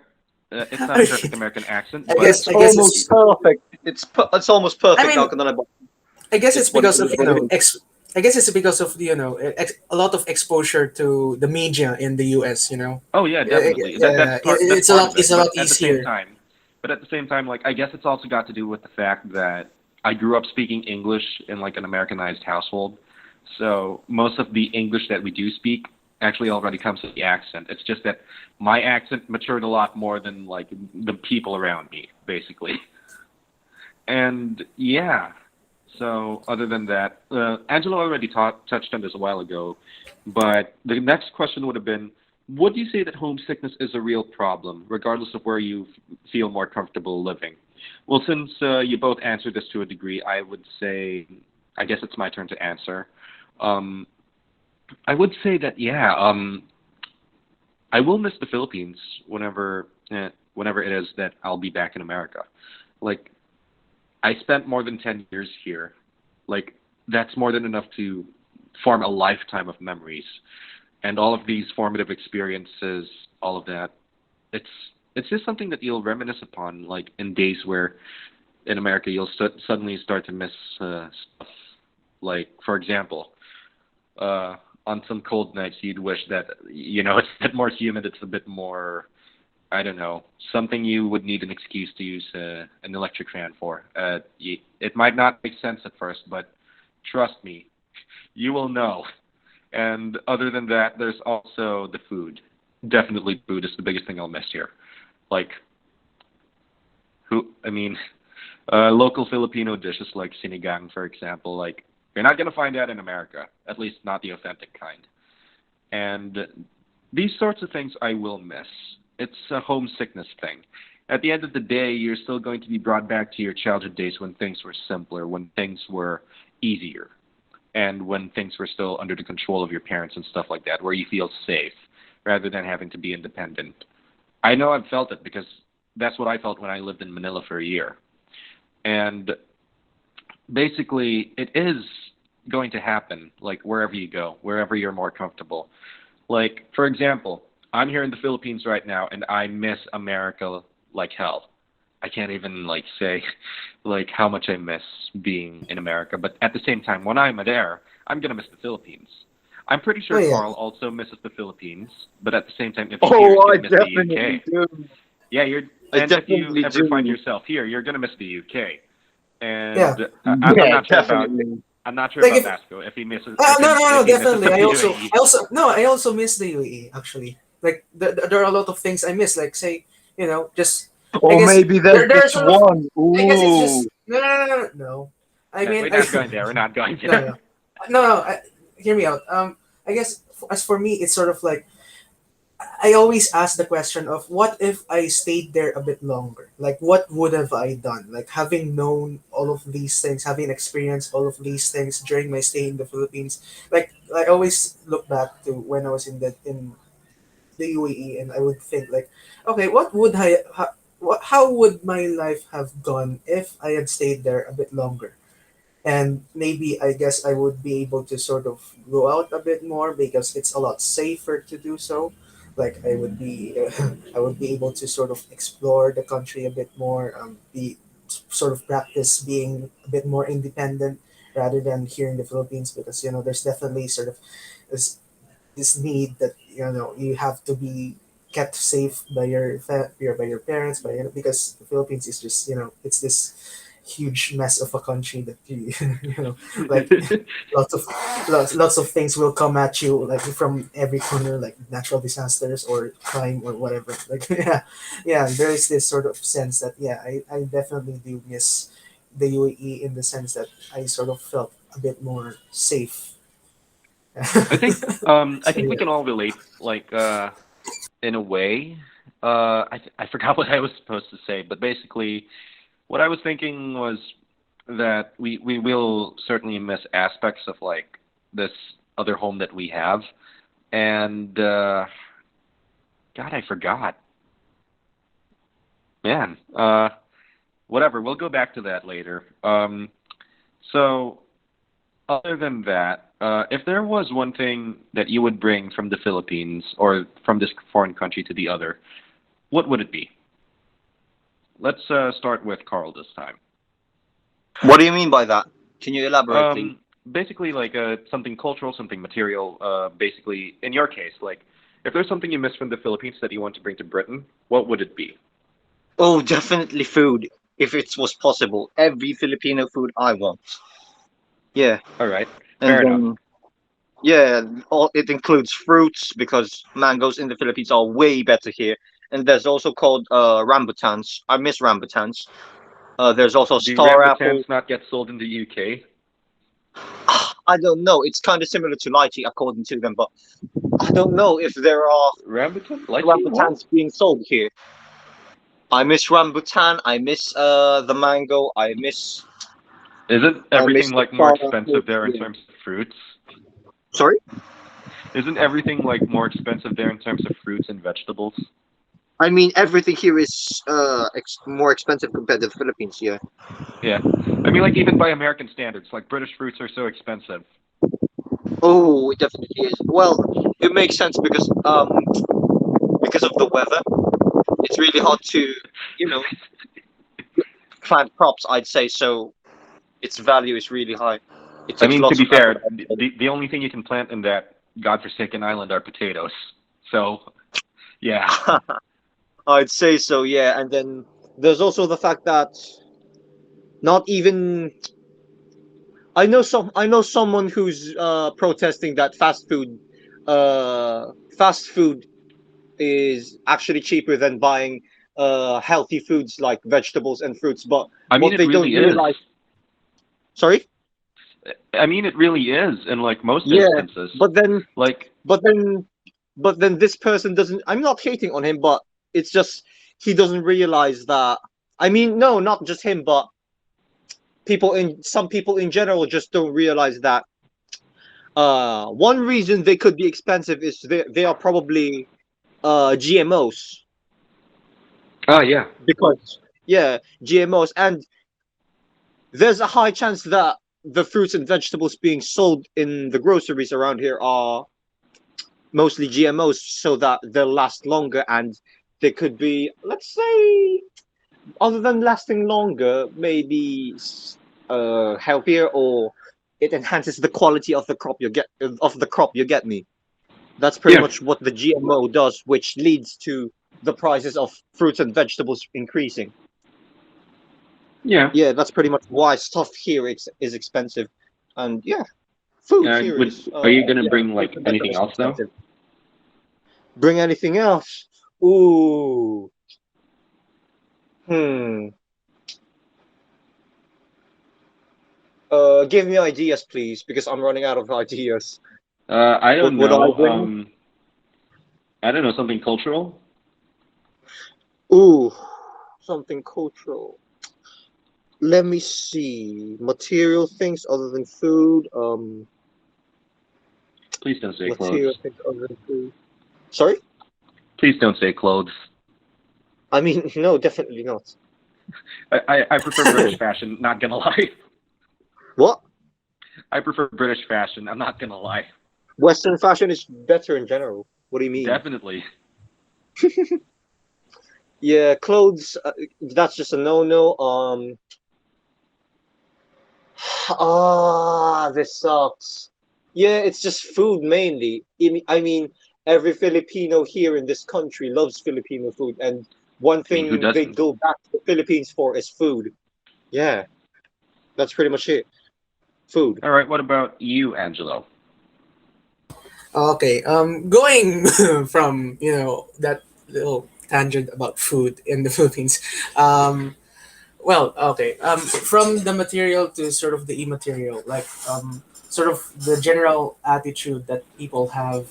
Okay, let's start with from if I would bring something from Dubai to the Philippines, this general attitude that people have, I guess it's sort of this strong sense of ambition that people have, that a lot of Filipinos really, I guess, okay, since you're from the US, I guess you can sort of relate to this, like people are a lot more ambitious and they are willing to sort of take a risk and all of that, whereas here in the Philippines, like people just generally try to play safe, and pretty much to their detriment.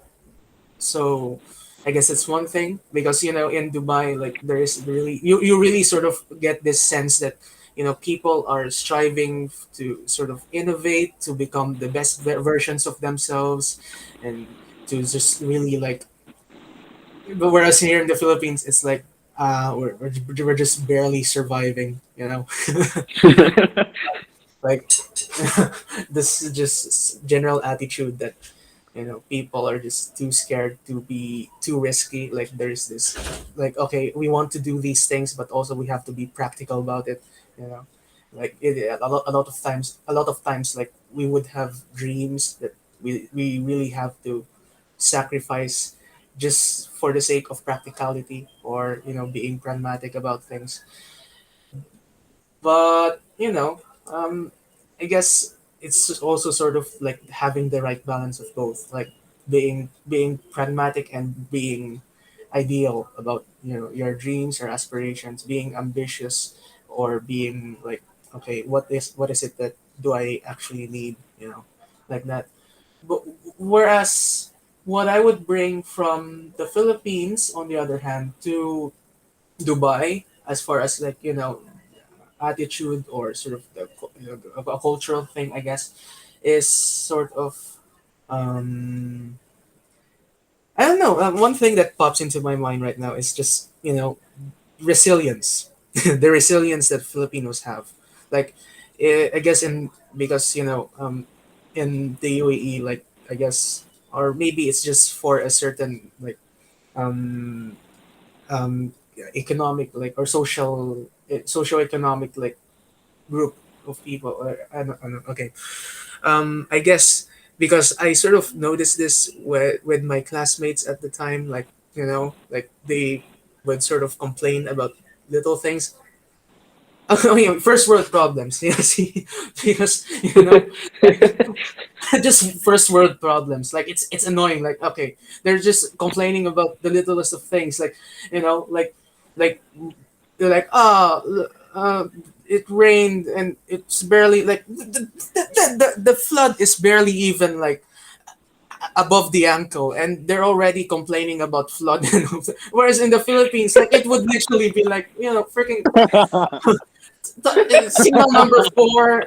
and we're still, outside drinking coffee, things like that. I guess just generally People wouldn't even being swim in the flood. yeah, yeah, yeah, just just resilience, and just being Resilience, able to baby. laugh, Yeah, resilience indeed. just being, yeah, and just being able to laugh in the face of, and all of the unfortunate things that are happening to us, like whereas in other countries, like, like just the little just the smallest of things, and they would just feel like as if the world is collapsing, and like, they're all sort of in this generally bad mood and things like that, whereas in the Philippines is like, a lot of things happen, and yet, we still get to laugh in the face of it all, yeah, yeah, yeah, I guess All right, that's fair one. enough.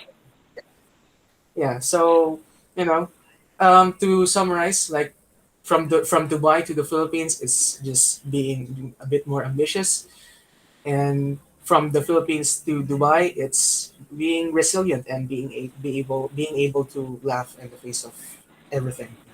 Yeah. All right, so I guess it's my turn then. Basically, I would say the same thing for the most part. Like, as an American, I think I would bring to the Philippines the respect for individual liberty first and foremost, since I can really see how sometimes familiar authority just strangles the life out of kids and their creativity. That's something we gotta fix if we want to advance. Like, we gotta have more autonomy for ourselves here. And then, other than that, there's also definitely the drive for ambition. Like, think beyond the box. That's one thing that Americans are good at. They're good at thinking beyond the box. Filipinos, they got to work on that. And that's one thing that I would work to give to the Filipinos here.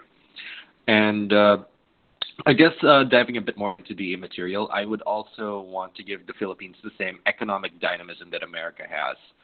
Like, America has, like, the most vibrant economy in the world as far as I can see. Like, even when you look at China, the European Union, the Middle East, any other region on Earth, America has definitely one of the most stable growth rates in history. And that's one thing that I'd like to give to the Philippines, that economic stability in a country that has never known economic stability. We would deserve something like something safe, something we know will grow. And other than that, I guess in terms of material, here in the Philippines, I would definitely bring more green energy from the states here. Since this is one of the frontier countries for like climate change, we definitely need advanced technology to like at least help ourselves out here in terms of slowing down like carbon emissions, stuff like that. In cities, particularly like Manila, we definitely need green energy. And other than that, what I'd bring to the United States, on the other hand, would be one, like Angelo said, Philippine resilience. Since Americans, while ambitious, tend to be more impatient, I would say, since it is just what it is for like Americans. Like, it's the things are relatively so easy for them compared to like us here in the Philippines, since there's like a lot of support systems in place to help you up if you ever get down. There's always help around the corner in America. Whereas here in the Philippines, you got to make do with what you got until like either the situation clears up or what. And other than that, I think I would also bring to America the attitude of, I guess, not so much. Actually, no. That's about it, really, for like attitude. For material All stuff, right. definitely the inclusion of food would be a big thing, like Carl said. Like, authentic Filipino food is one big thing that's missing in America. It's really a shame. Like, you get authentic Chinese food, you get Japanese food, all sorts of Asian food, but God forbid you see Filipino food. Like, for some reason, it's so rare. Even Thai food is a lot more common in the U.S. than Filipino food is, and that's a shame. Especially in California, where there's really a lot more Filipinos than there are of like Thai people. We need more Filipino food in America. That's one big thing. And yeah, you were saying, Carl? Uh, Now you gave me ideas. I'm gonna bring I'd say I want a mix of the Philippine education system and as well as the UK education system, because they mainly rely on exams here to get grades. But then in the Philippines, it became different at a certain point because it mainly relied on hands-on works, aka projects or performance tasks. Uh, I'd say that would benefit. I mean, that will surely be a good thing if it's mixed with the UK British no the UK education system, because uh, other than being the questions or yeah other than the questions being put on essay, and yeah, that's pretty much it, because here when you get essay questions, they will teach you how to actually answer it, but in the Philippines you just do what you gotta do. Fair enough. And then when it comes to hands-on activities, that's where the UK education system is lacking. Hands-on activities wherein it has to be graded and stuff, and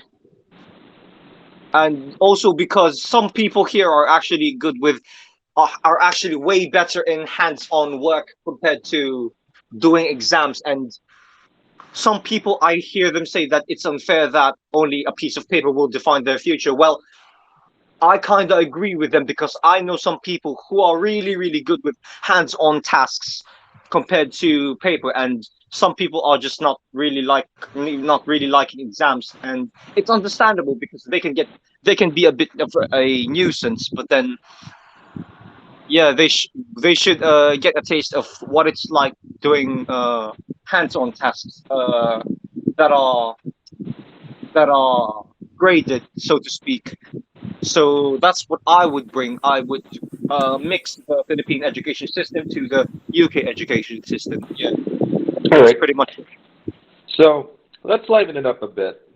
Uh, let's I don't know. Give me a bit of foreign slang or foreign words that you learned in your experiences. Like, for example, if since Basco is from like the UAE, he can give us like an example in Oh like god. Arabic or something. Oh god. And Carl, on the other hand, give us some road band talk. No, how the hell are you familiar with that? Come How? on, come on, bloody. Oh, All right. I Let's mean, let's just go I'm like I that first, cringing I would so right that want you to. know. I guess I I would mean, want to sort of speak Arabic, but then I'm sort of scared because people might think like I'm summoning like I'm summoning ISIS or something. No, no. hey, hey, No, we don't go there. We no, don't go there. wait, We don't no, go you there. went overboard. No, no. My, my friends, if they hear this part, they will be My dude, attacking you. my dude, you just No, demonetized this podcast. Do you realize that? no, no, you went a little overboard. That's too Goodbye. much. I mean, fine, fine. No, don't We'll leave. keep it in. We'll Okay. keep it Don't in. leave. You didn't know. Now, No, I'll try You to didn't think of in the something. first place. I'll go first. I'll go first since like I've got arguably the most boring kind here. Like since Yeah, I mean, everyone almost knows it. what? No, I mean the American slangs, pretty much. That's what I was talking about. Yeah, it's kind of boring, honestly, since like American slang's like everywhere. Like, I think the only culturally appropriate one I can do is like a bit of Spanish, since like there is no way you're going to convince me to talk in like African American vernacular. No way. But They'd call you racist if you imitated them. Just know. My definitely, friends will that's call why you I'm not racist gonna if you touch it. did. I'm Just not gonna know. touch it. I'm just gonna go for Spanish instead, since that's actually something I'm kind of decent at. But okay, I don't know what to say. But you're not making fun of those. You're not making fun of them. That's the thing, right? It's fine. If you're not making fun of them, uh, just don't. no, no, I'm not. I'm not. Yeah, Um, you're safe. yeah. Never mind. I can't think of anything. Like America's just too widespread. It's kind of boring to just give like slang. I mean, I do it on a daily basis. My audience already hears that a lot. So I think I can skip this one. Let's see who's more entertaining here, Arabic or Oh, Roman. I mean, honestly, I just hear a bunch of the same words being uttered or shouted every time, and it's not the words that we think. No, it's just like okay, like I hear a lot of like okay when you're there when Arabs are like trying to like ask you to hey hurry up get faster faster they're gonna say like yalla yalla Oh yeah, it, yeah. I yeah, remember hearing that. and also mashallah like it's like saying that they're trying to compliment someone or inshallah the other one is god willing. I don't know, Inshallah, it's right? just it's just a lot of allah allah. Actually, yeah. I did notice that. Like, whenever I hear Arabs, there is not a single sentence almost that they don't at least use the syllables Allah in the sentence. I swear. I Yeah, mean, like it's not a racist thing to say though, right? Like, it is true. yeah, it is they mention allah a lot and Give us a I sentence. guess one more thing that I guess I hear a lot, when people when I guess some of my Arab classmates like when they see someone who is doing something wrong or is committing some sort of sin in their eyes, they're like it's like it's haram, haram, All that right. haram. Yeah, I I hear always that hear that too. a lot. Yeah, yeah. See, it's haram, haram, and it's just a lot of yelling.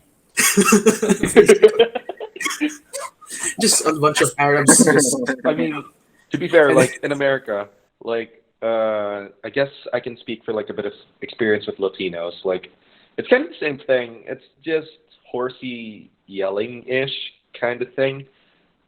Since Mexicans and like Puerto Ricans, some Cubans, from what I remember, sometimes greet other Americans with like "Hola, gringo," something like that, and it just goes on as like a weirdly voiced shouting competition-ish kind of thing. It's it's actually pretty entertaining, and I hope that's not a racist thing to say. But I guess it's not really sort of what you said, but the way you said it. yeah, that's the way I said it.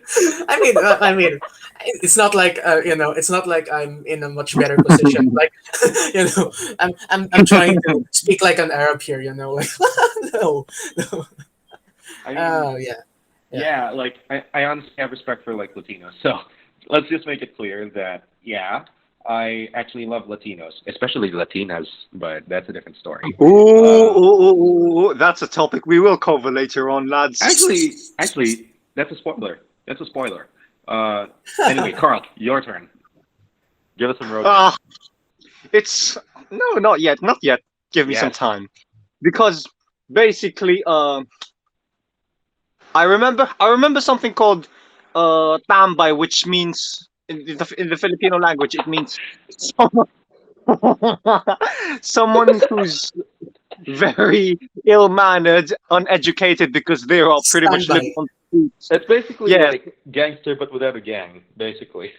yeah, someone in the like in America they call it someone from the hood, neighborhood.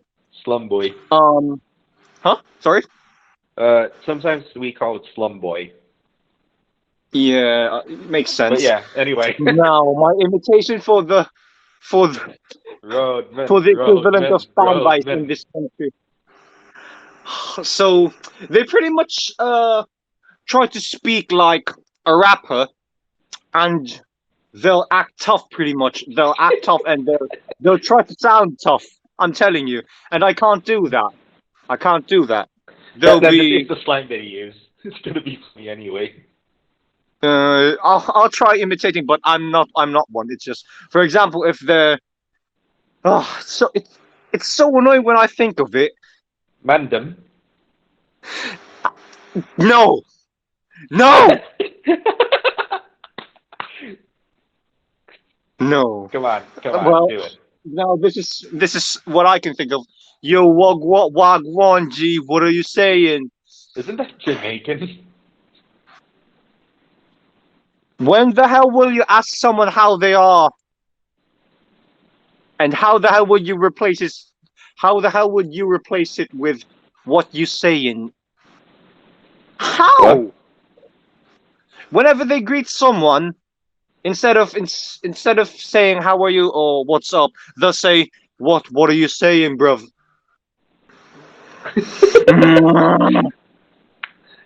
Brits. It pisses me off. And they're mainly the ones who disgust the English language, not gonna lie. Hate me if you want to, but it's the truth.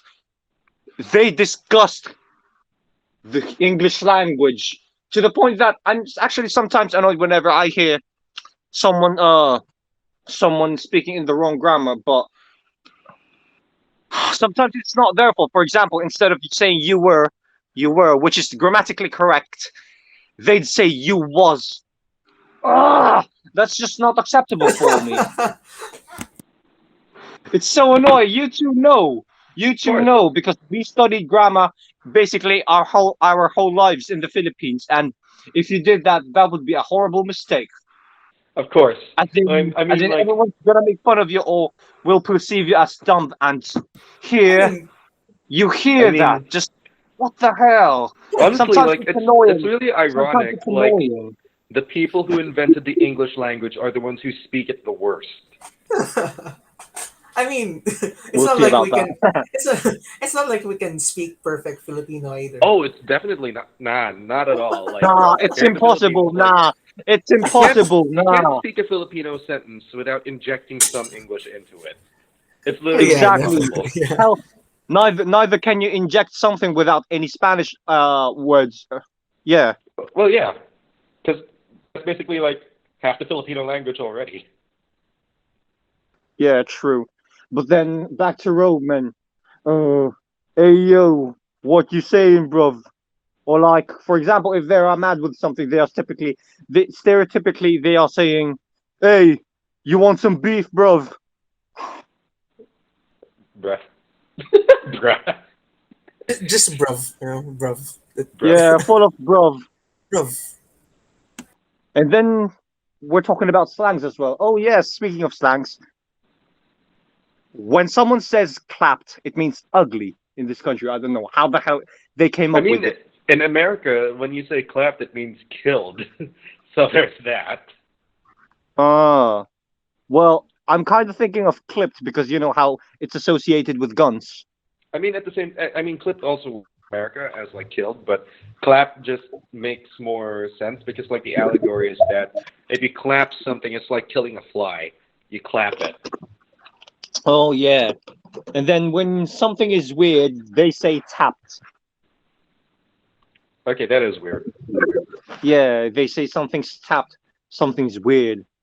When they say something or someone's clapped, it means ugly. Yeah, Yeah, that's about it, right? that's the main things.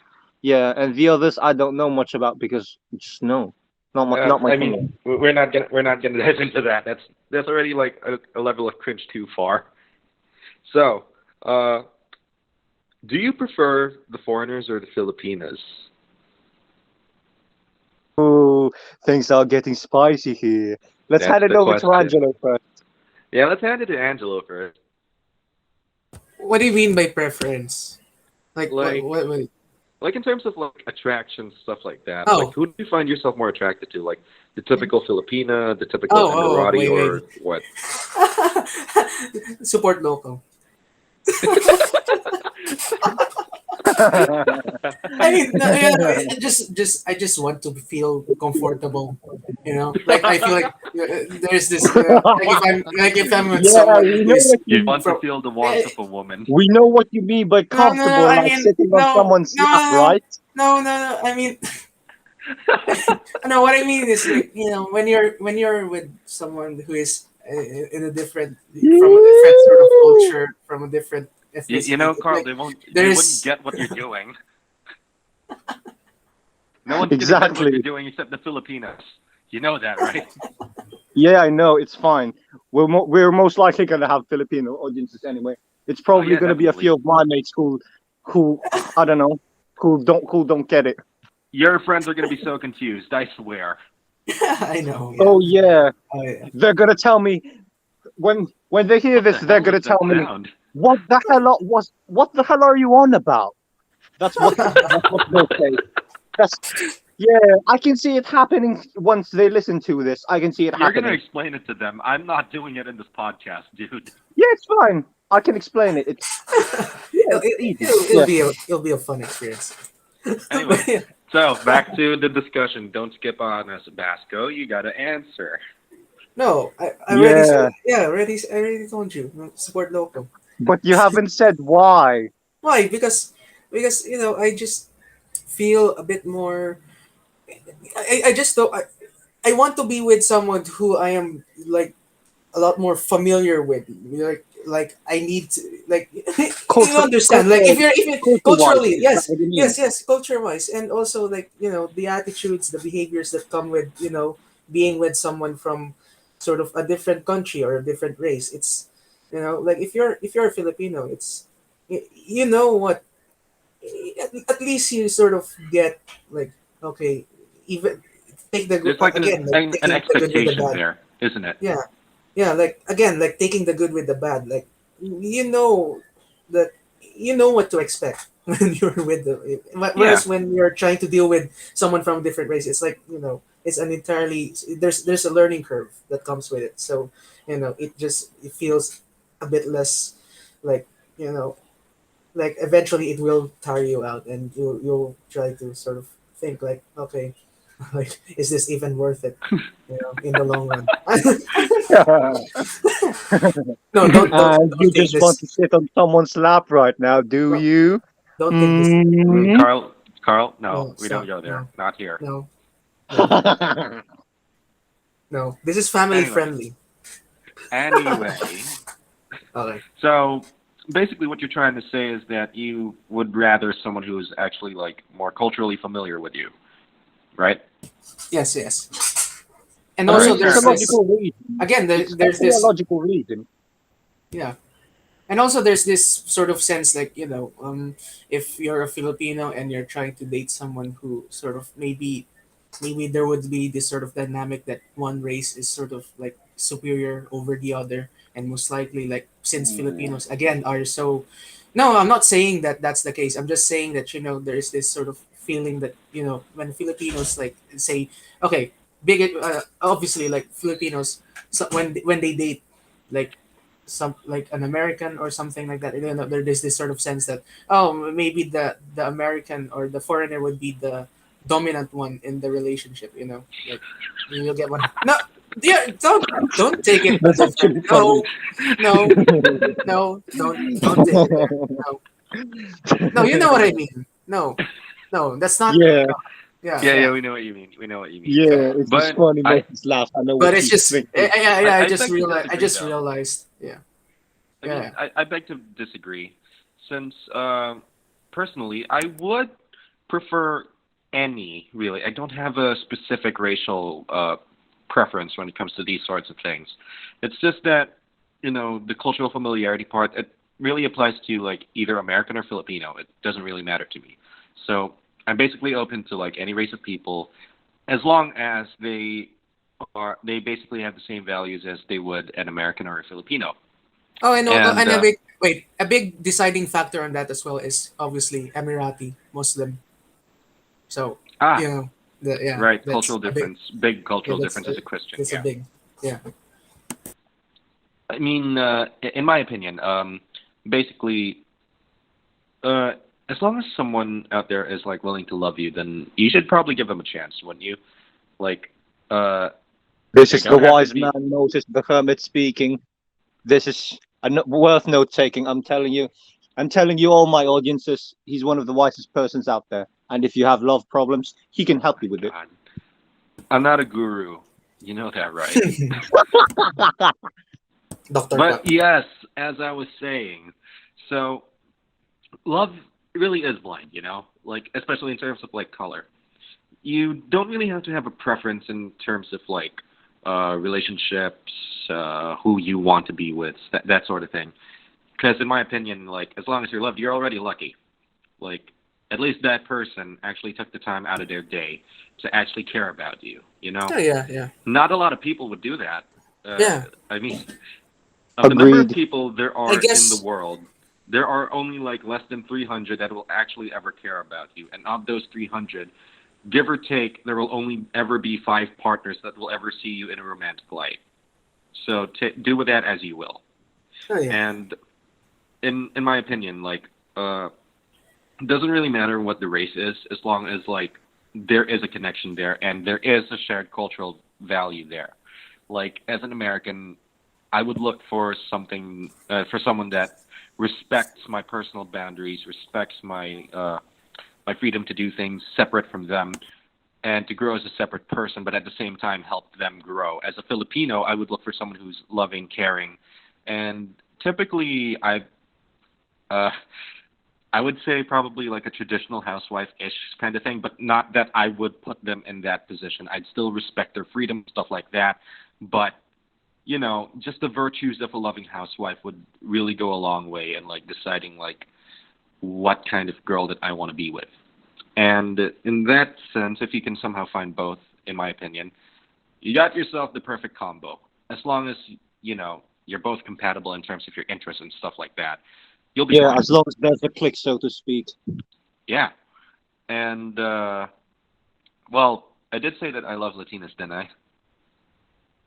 Yeah, you did. I mean, come on, they're literally what I described. Like Latinos in the U.S. can be like that perfect mix of like a Filipino mixed with like an American, since Latinos are Hispanic, so they got the cultural history of the Spanish, which Filipinos also inherited. But at the same time, since they also live in the U.S., they also get the same cultural values that the normal American has. So basically, it's like this wholesome combination. It's really not just about the sex appeal or anything like that. I swear. I promise. I mean, no, I mean, well, I mean, I guess, I guess the thing is like, for the U.S., like, I guess Americans like, apart from their race or their ethnicity, like there is this like strong sense of identity. Like, yes, I can be sort of Latino or maybe Chinese or whatever, but you're still American and you have Yeah, shared values. That's the thing. that's the thing that unites America. Really, it's Yeah, this yeah, shared cultural value that they have, like this shared identity. Above all else, you're American, yeah, yeah, and whatever else makes you unique, that's just an additive. But first and foremost, you're basically American. It doesn't matter if you're born here or not. You are American yeah. by virtue, basically. Yeah, but So in Dubai or in the UAE, it's just, I guess, maybe because the majority of the population is expat and there is really sort of no way for you to sort of naturally become a citizen of the UAE. Like you're forever an expat, so I guess there's this strong sense that okay, I'm just a foreigner living in a different country, you know, and I'm never it's gonna be at home it's in actually this. Yeah, interesting. Like the United States and the United Arab Emirates are basically the extreme examples of what could happen to a nation of immigrants. Would you say? yeah, yeah, yeah. But Like okay. when you think about it, like the U.S. has to be like one of the most racially integrated nations in the world, whereas the UAE has like this rigid system of like racial hierarchy or something along those lines. Like, Yeah, but of course, the like the Arabs are going to be like the first class citizens, but yeah. then I'm not so sure about like how the other races would rank in terms of like the UAE's hierarchy. No, Like, would no. the Indians be higher or something, or what? Maybe because I I think they would guess be. because the Indians they're like obviously they're the majority, so obviously they have this sort of capability to sort of like demand more from their country even if they are still expats. And Filipinos, since there's this sort of smaller minority, but they still have a presence in the country. So Yeah, I don't know. It's not really sort of like an official like okay there are tiers this, but like it is something that when you sort of experience, you just kind of feel.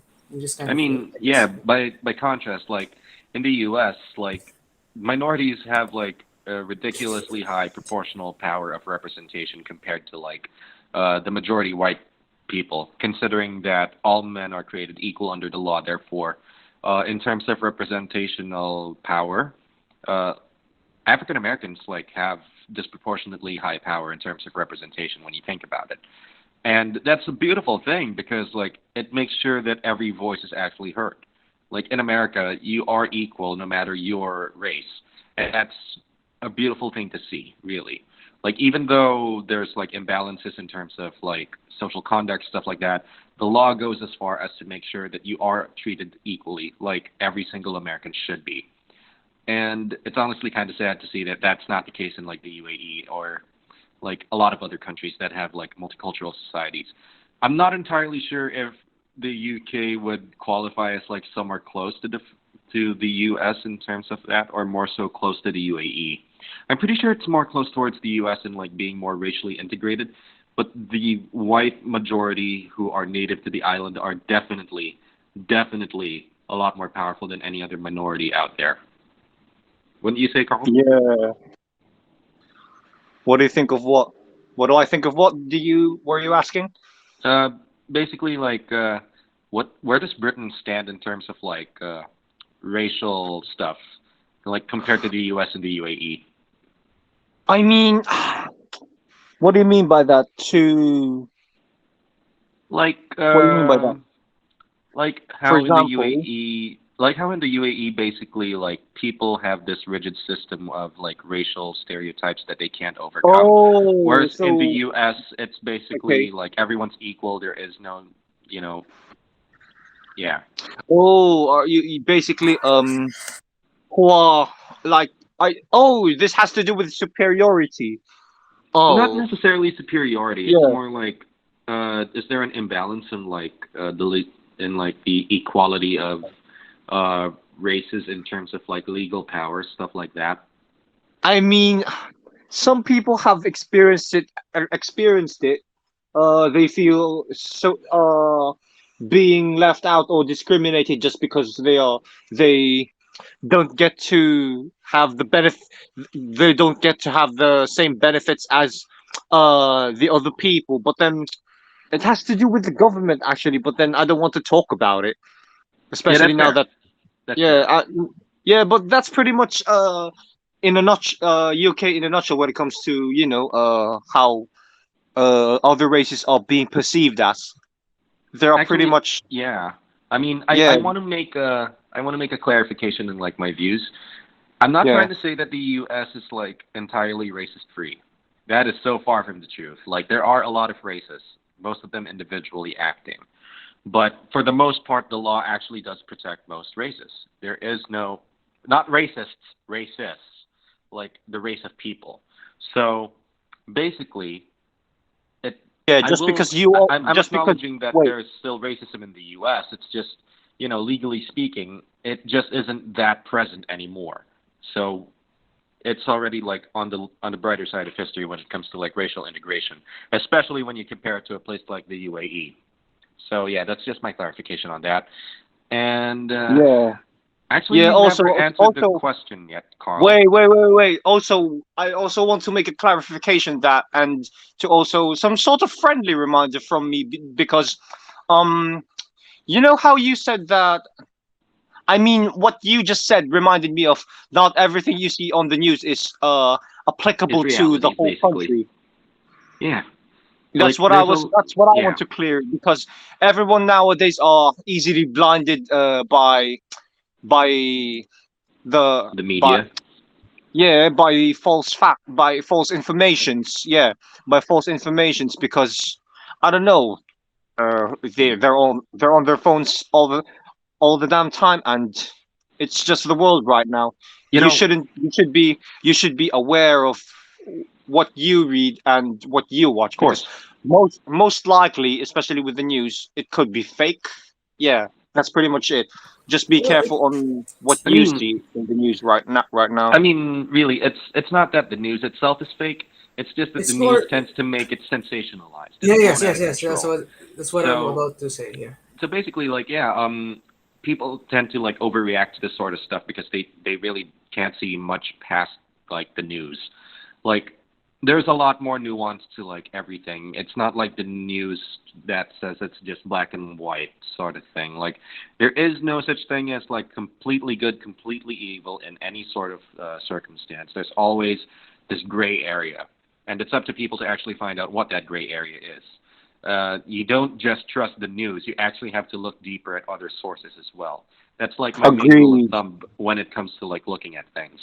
You don't just trust one source. You keep on looking at other things, like an investigator would. Exactly. Now, that's kind of like a message also to like the British people.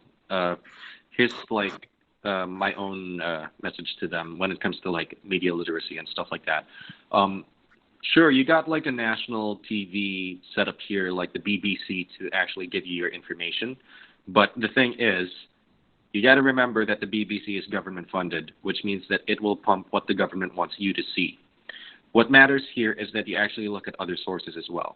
You can't just rely on a single source. It doesn't matter if it's CNN, if it's Fox, if it's the BBC, or any other sort of like other news sources. It can't be just one. You can't also just rely on social media because it will totally desynchronize your interpretation of reality. Let me be the first to say, Twitter is not reality, okay? You can keep on looking at other things, and trust me, your worldview will be challenged if you didn't think about it hard enough before. But it is the truth. You Yeah, will find the truth elsewhere. and also the thing about Twitter as well, is that obviously it's algorithm driven. So obviously, Yeah. what you want to see is going to be the It's one that you're going it's to see. Yeah, essentially an echo chamber. So it's basically like a never-ending loop of like confirmation bias. So what you basically want to happen here is to branch out your horizons, listen to like the people you would disagree with. As as counterintuitive as it sounds, it does make sense to listen to those you disagree with. You'll end up feeling a lot more enlightened after, I swear. And yeah, basically the thing with Twitter is that whoever gets the most sensationalized tweet is what ends up on the front page of your feed. And in that case, what ends up happening is that you get this distorted view if you only trust that single tweet, when you know for a fact that they exaggerated something, that something isn't exactly factual here. And it's your responsibility to look deeper into it if you really do care about the cause that they say that they care about. So there's that. Now, moving on. What are some things that you wish the Philippines would do similarly to these countries you lived in? Carl? Can you go back to the previous question? I think I haven't answered that one. I think you Oh, forgot about right. that one. Right. My bad. So, foreigners, Filipinos, your choice. Ooh, I did tell you lots of things on different girls, mate. Yeah, but Hmm. you never did say, like, what's your actual preference here? Preference? I'd say I don't know. Looks wise, I'd say foreigners. Yeah, foreigners. But then, Of course you don't would. get me wrong. Don't get me wrong. I mean, there are still plenty of good-looking Filipinos out there. Yeah, Of but course you I would. think it's just gonna be my last resort. So to be specific, foreigners. that's just sad. That's What? sad. It's just sad and mean. No, it's the truth. I mean, I don't know. It's it has to do with what's more unusual to see. You know what I'm saying? Yeah, I got you. Yeah. For example, my friends are surprised that I don't find a certain uh I don't find a certain skin color attract someone who's on a different skin color attractive, and they were surprised. They are going to be surprised. Oh, they'll just be surprised pretty much, and then I to mean, be you specific, got to make it clear that it's not a racist thing, though. Like, it's just yeah, I literally know. like a It's personal just preference. yeah, it's just personal preference, which has to do with the environment we grew up. So it will definitely affect on what I will find attractive. Of So course. to be specific, uh, I don't know. Should I put South Americans or Scandinavians on the top? Hmm. spicy. I know. And then there's also the Slavs. I'm pretty sure just it's better to just not rank them, just for Yeah, the sake of just to, like it's just your reputation. like, it's Don't mainly rank it's them. mainly those three. It's mainly those three: Scandinavians, Slavics, and South Americans in general. I mean, I mean, just to yeah. let, just to let everyone know, I'm not a part of this. just, I'm just, I'm just listening to this, like, okay, like, Whatever my guest says, it's not me. Okay, I don't reflect anything of value that my guest says. I am just here to host Yeah, a it's all podcast. at the end of the day, it's just personal preference. We're not downing on women out there. We're not hating on women. It's just personal preference in general. It's got to do with looks, but looks will never define someone's worth, right? Of course. So, what's the next question, please? All right. So, what are some things that you wish the Philippines would do similarly to the country you lived in? Um, so most likely it's got to be school, of course. Of course, it's school. Yeah, we're students. Come on. Um, maybe not embarrassing their students because, for example, if a student made a mistake, the teacher won't give a punishment in front of the students. Instead, they will talk to them face to face okay, wait. when no one's seeing them. I mean, That's to be I wish what clear, the teachers would do different. that's not necessarily the case for every like Filipino school, or there's Yeah, only true. like Or a every select It Filipino few. depends on the teacher. teacher, really. Yeah, Yeah, yeah, but yeah. then yeah, it's not hating on our former Filipino teachers, but it's just what I wish it's that way because I don't know would have I don't know I just think it would be better because mental health is definitely a big factor on people. So yeah, You know, hopefully it's actually really yeah. funny, like how some teachers, I say some teachers, actually break the whole, stereotype that Filipinos are non-confrontational because they will humiliate you in front of a crowd, no questions asked.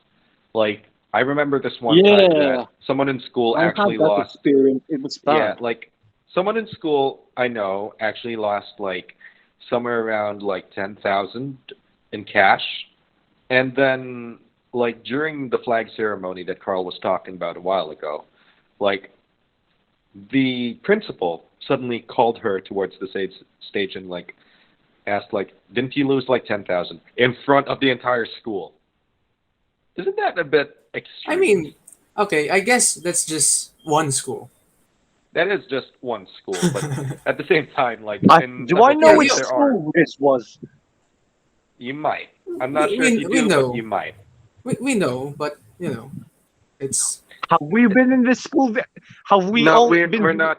We cannot confirm nor deny anything on this show. Okay. Oh, sure. Yeah. Yeah, we can't.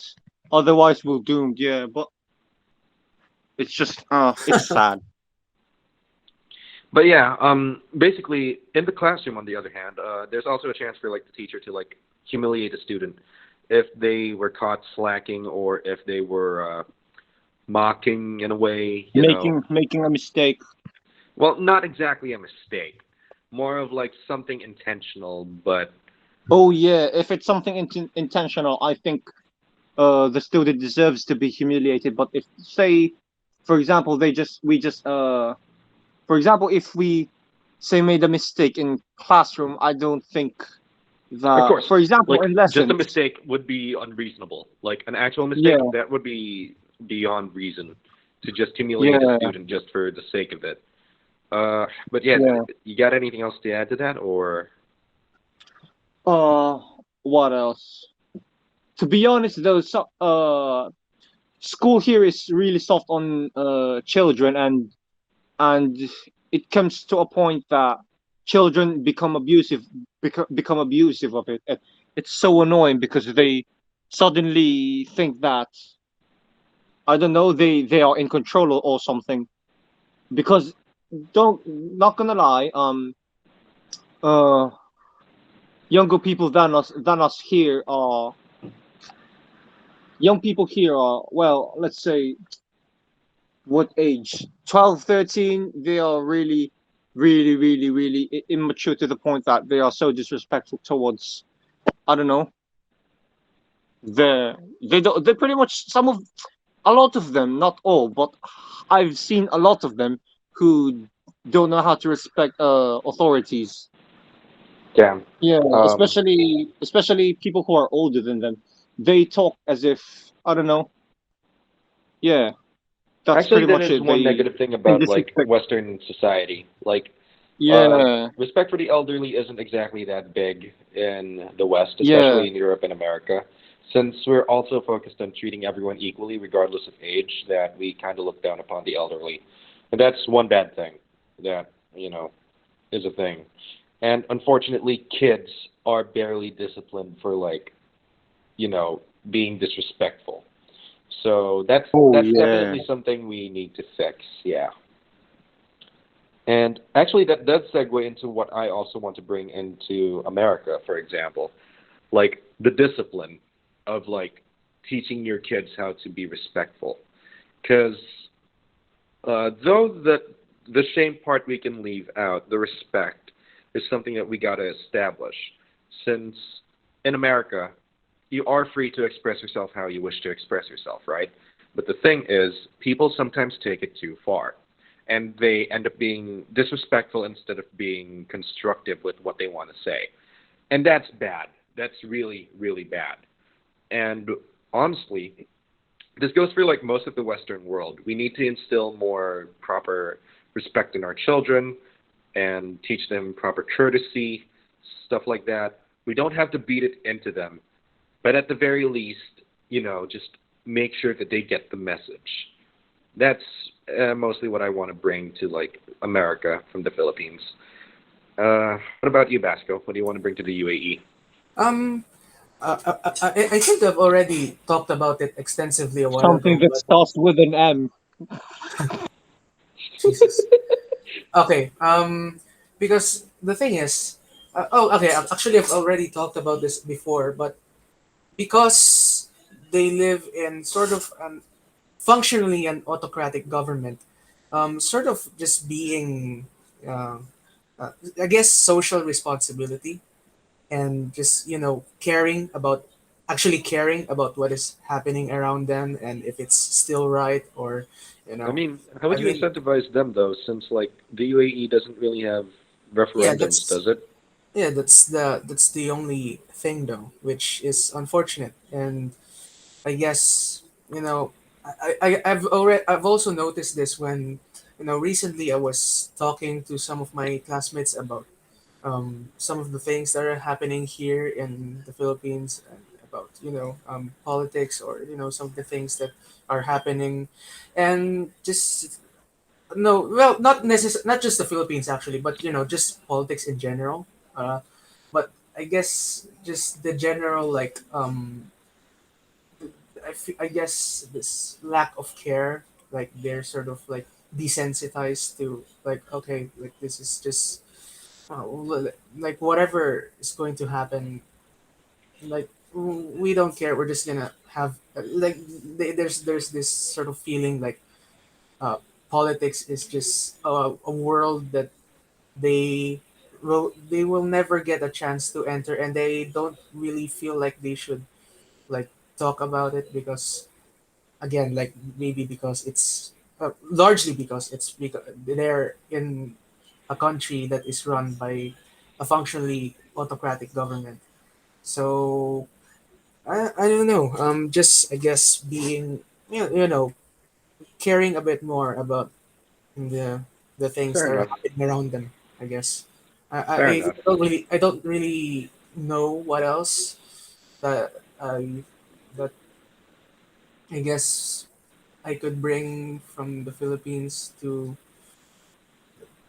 the UAE. But no, yeah, that's pretty much it. All right.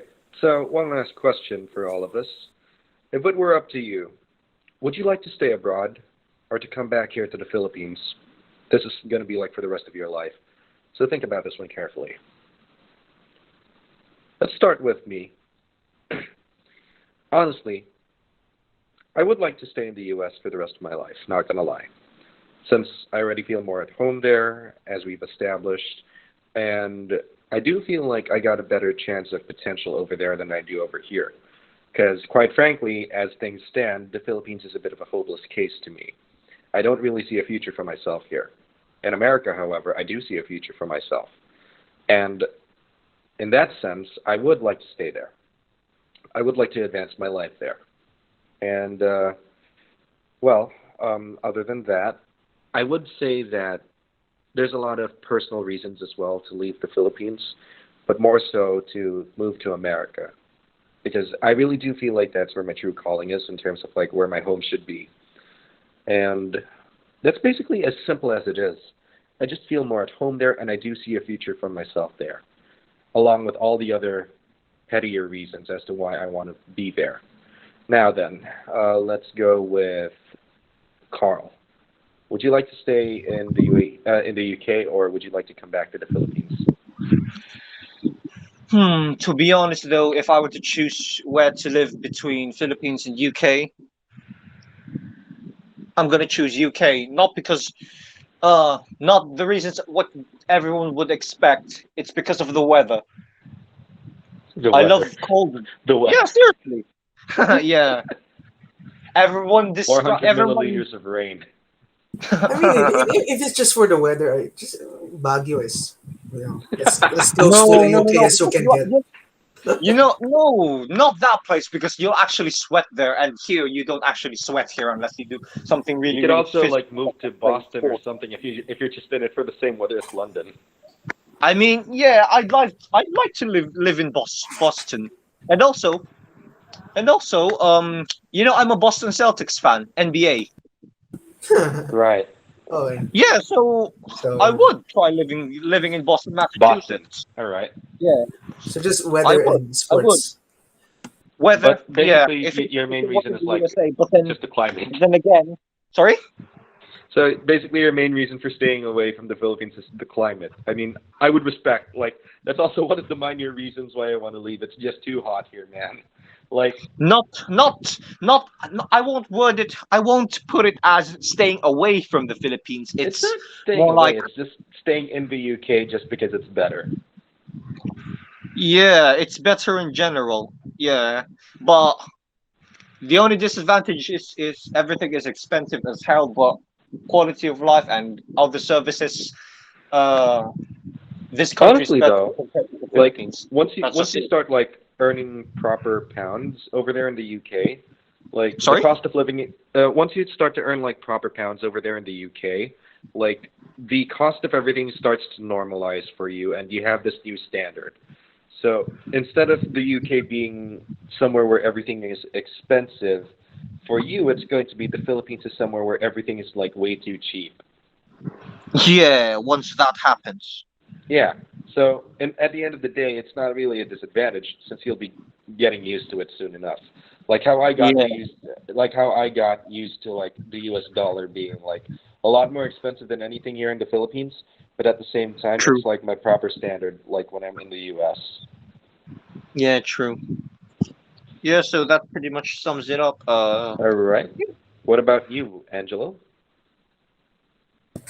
Um, okay, my answer is a little bit more complicated because, for one, I guess to put it simply, if I can find a way to sort of really establish myself and sort of bring my family to the UAE, then and yes, definitely I would prefer to live in the UAE for the reason that, okay, quality of life generally better, and there's also this sort of sense that, you know, um, you sort of feel a bit more liberated to sort of dream and aspire to become more and stuff like that. But I guess it's because I haven't really sort of I can't really sort of imagine a future where I would be able to sort of stay there for the rest of my life. Obviously, because they still don't allow, like, expats to sort of naturalize and become citizens in the UAE. So I guess, like, it's you would eventually have to go back home. So I don't know. But yeah, if you're going to ask me like in terms of quality of life, just in general, I guess definitely the UAE, but at the same time, like for personal reasons and sort of like no, well, not necessarily person. Well, actually, um, just just trying to think of the chances that I have, living in a country such as the UAE. I guess if we're a different, I guess if I tried to live in a different country, like say Australia or some other place, which would allow me to sort of naturalize and become a a citizen, and if I can sort of find a way to, if I can find a job that can really sort of sustain me and my family as well, like definitely I would prefer to live in a foreign country rather than the Philippines. But um between the UAE and the Philippines, like okay, I mean I guess there's also like again there's this sentimental value that it's I've been here and I've lived here for most of my life, and I'm just much more used to the life and to life here in the Philippines, and the Philippines has taught me a lot. Yeah, again, like even if it's as imperfect as this country is, like I just generally feel um I guess at home, I guess in the Philippines. But again, like I don't know. Like I'm still, we're all like trying to sort of find our ways, and sort of like we're still on this journey of defining our future and what sort of where this future will bring us. So again, like a lot of things could change. Like okay, definitely going abroad, like that's definitely something that I will have to do if I want to sort of live, if I really want to live comfortably, because staying here in the Philippines, that's just definitely not going to cut it. Like it's really difficult. But you know again, like we'll see in the future. Like mm, I'm not necessarily sure, but yeah, that's that's all I have to say. Well, I mean, to sum it up, basically, the three of us want to stay abroad. As much as the Philippines has been good to the three of us, it's just that there's just a better life out there. It's not because that it's lack of trying here in the Philippines. It's more of just the society itself is just not up to the job of providing a bright future at the moment. Yeah. Like And And going abroad, it definitely it is a necessity.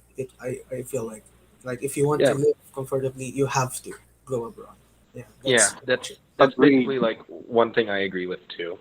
Like even though life may be harder in the short term when you get to this new place because you're starting from scratch, at the end of the day, if you make it, you will be way more of a king in the Philippines than you ever will be if you make your fortune here. There's that. And basically, Yeah. um, even though the message that a lot of people would like is that you got to stay in the Philippines to make it better, I beg to differ. You can choose your own destiny. And in that sense, choose whatever country you want to go to and make that place better too. Because at the end of the day, you're not just helping that country, you're also helping the Philippines by lifting up its reputation as a good country of people who are going to be very helpful to anyone they meet. And with that, I guess that answers the question of what happens when three Filipinos, one from the USA, one from the UK, and one from the UAE, all show up together to talk for a bit. And that wraps up our segment of today. I want to thank the two of you for joining me today, and I want to thank the rest of you No all for hanging out worries. with us on our little rambles. Stay tuned. The Point of Discourse will be back soon with a fresh episode. Until then, enjoy the summer and stay frosty, people.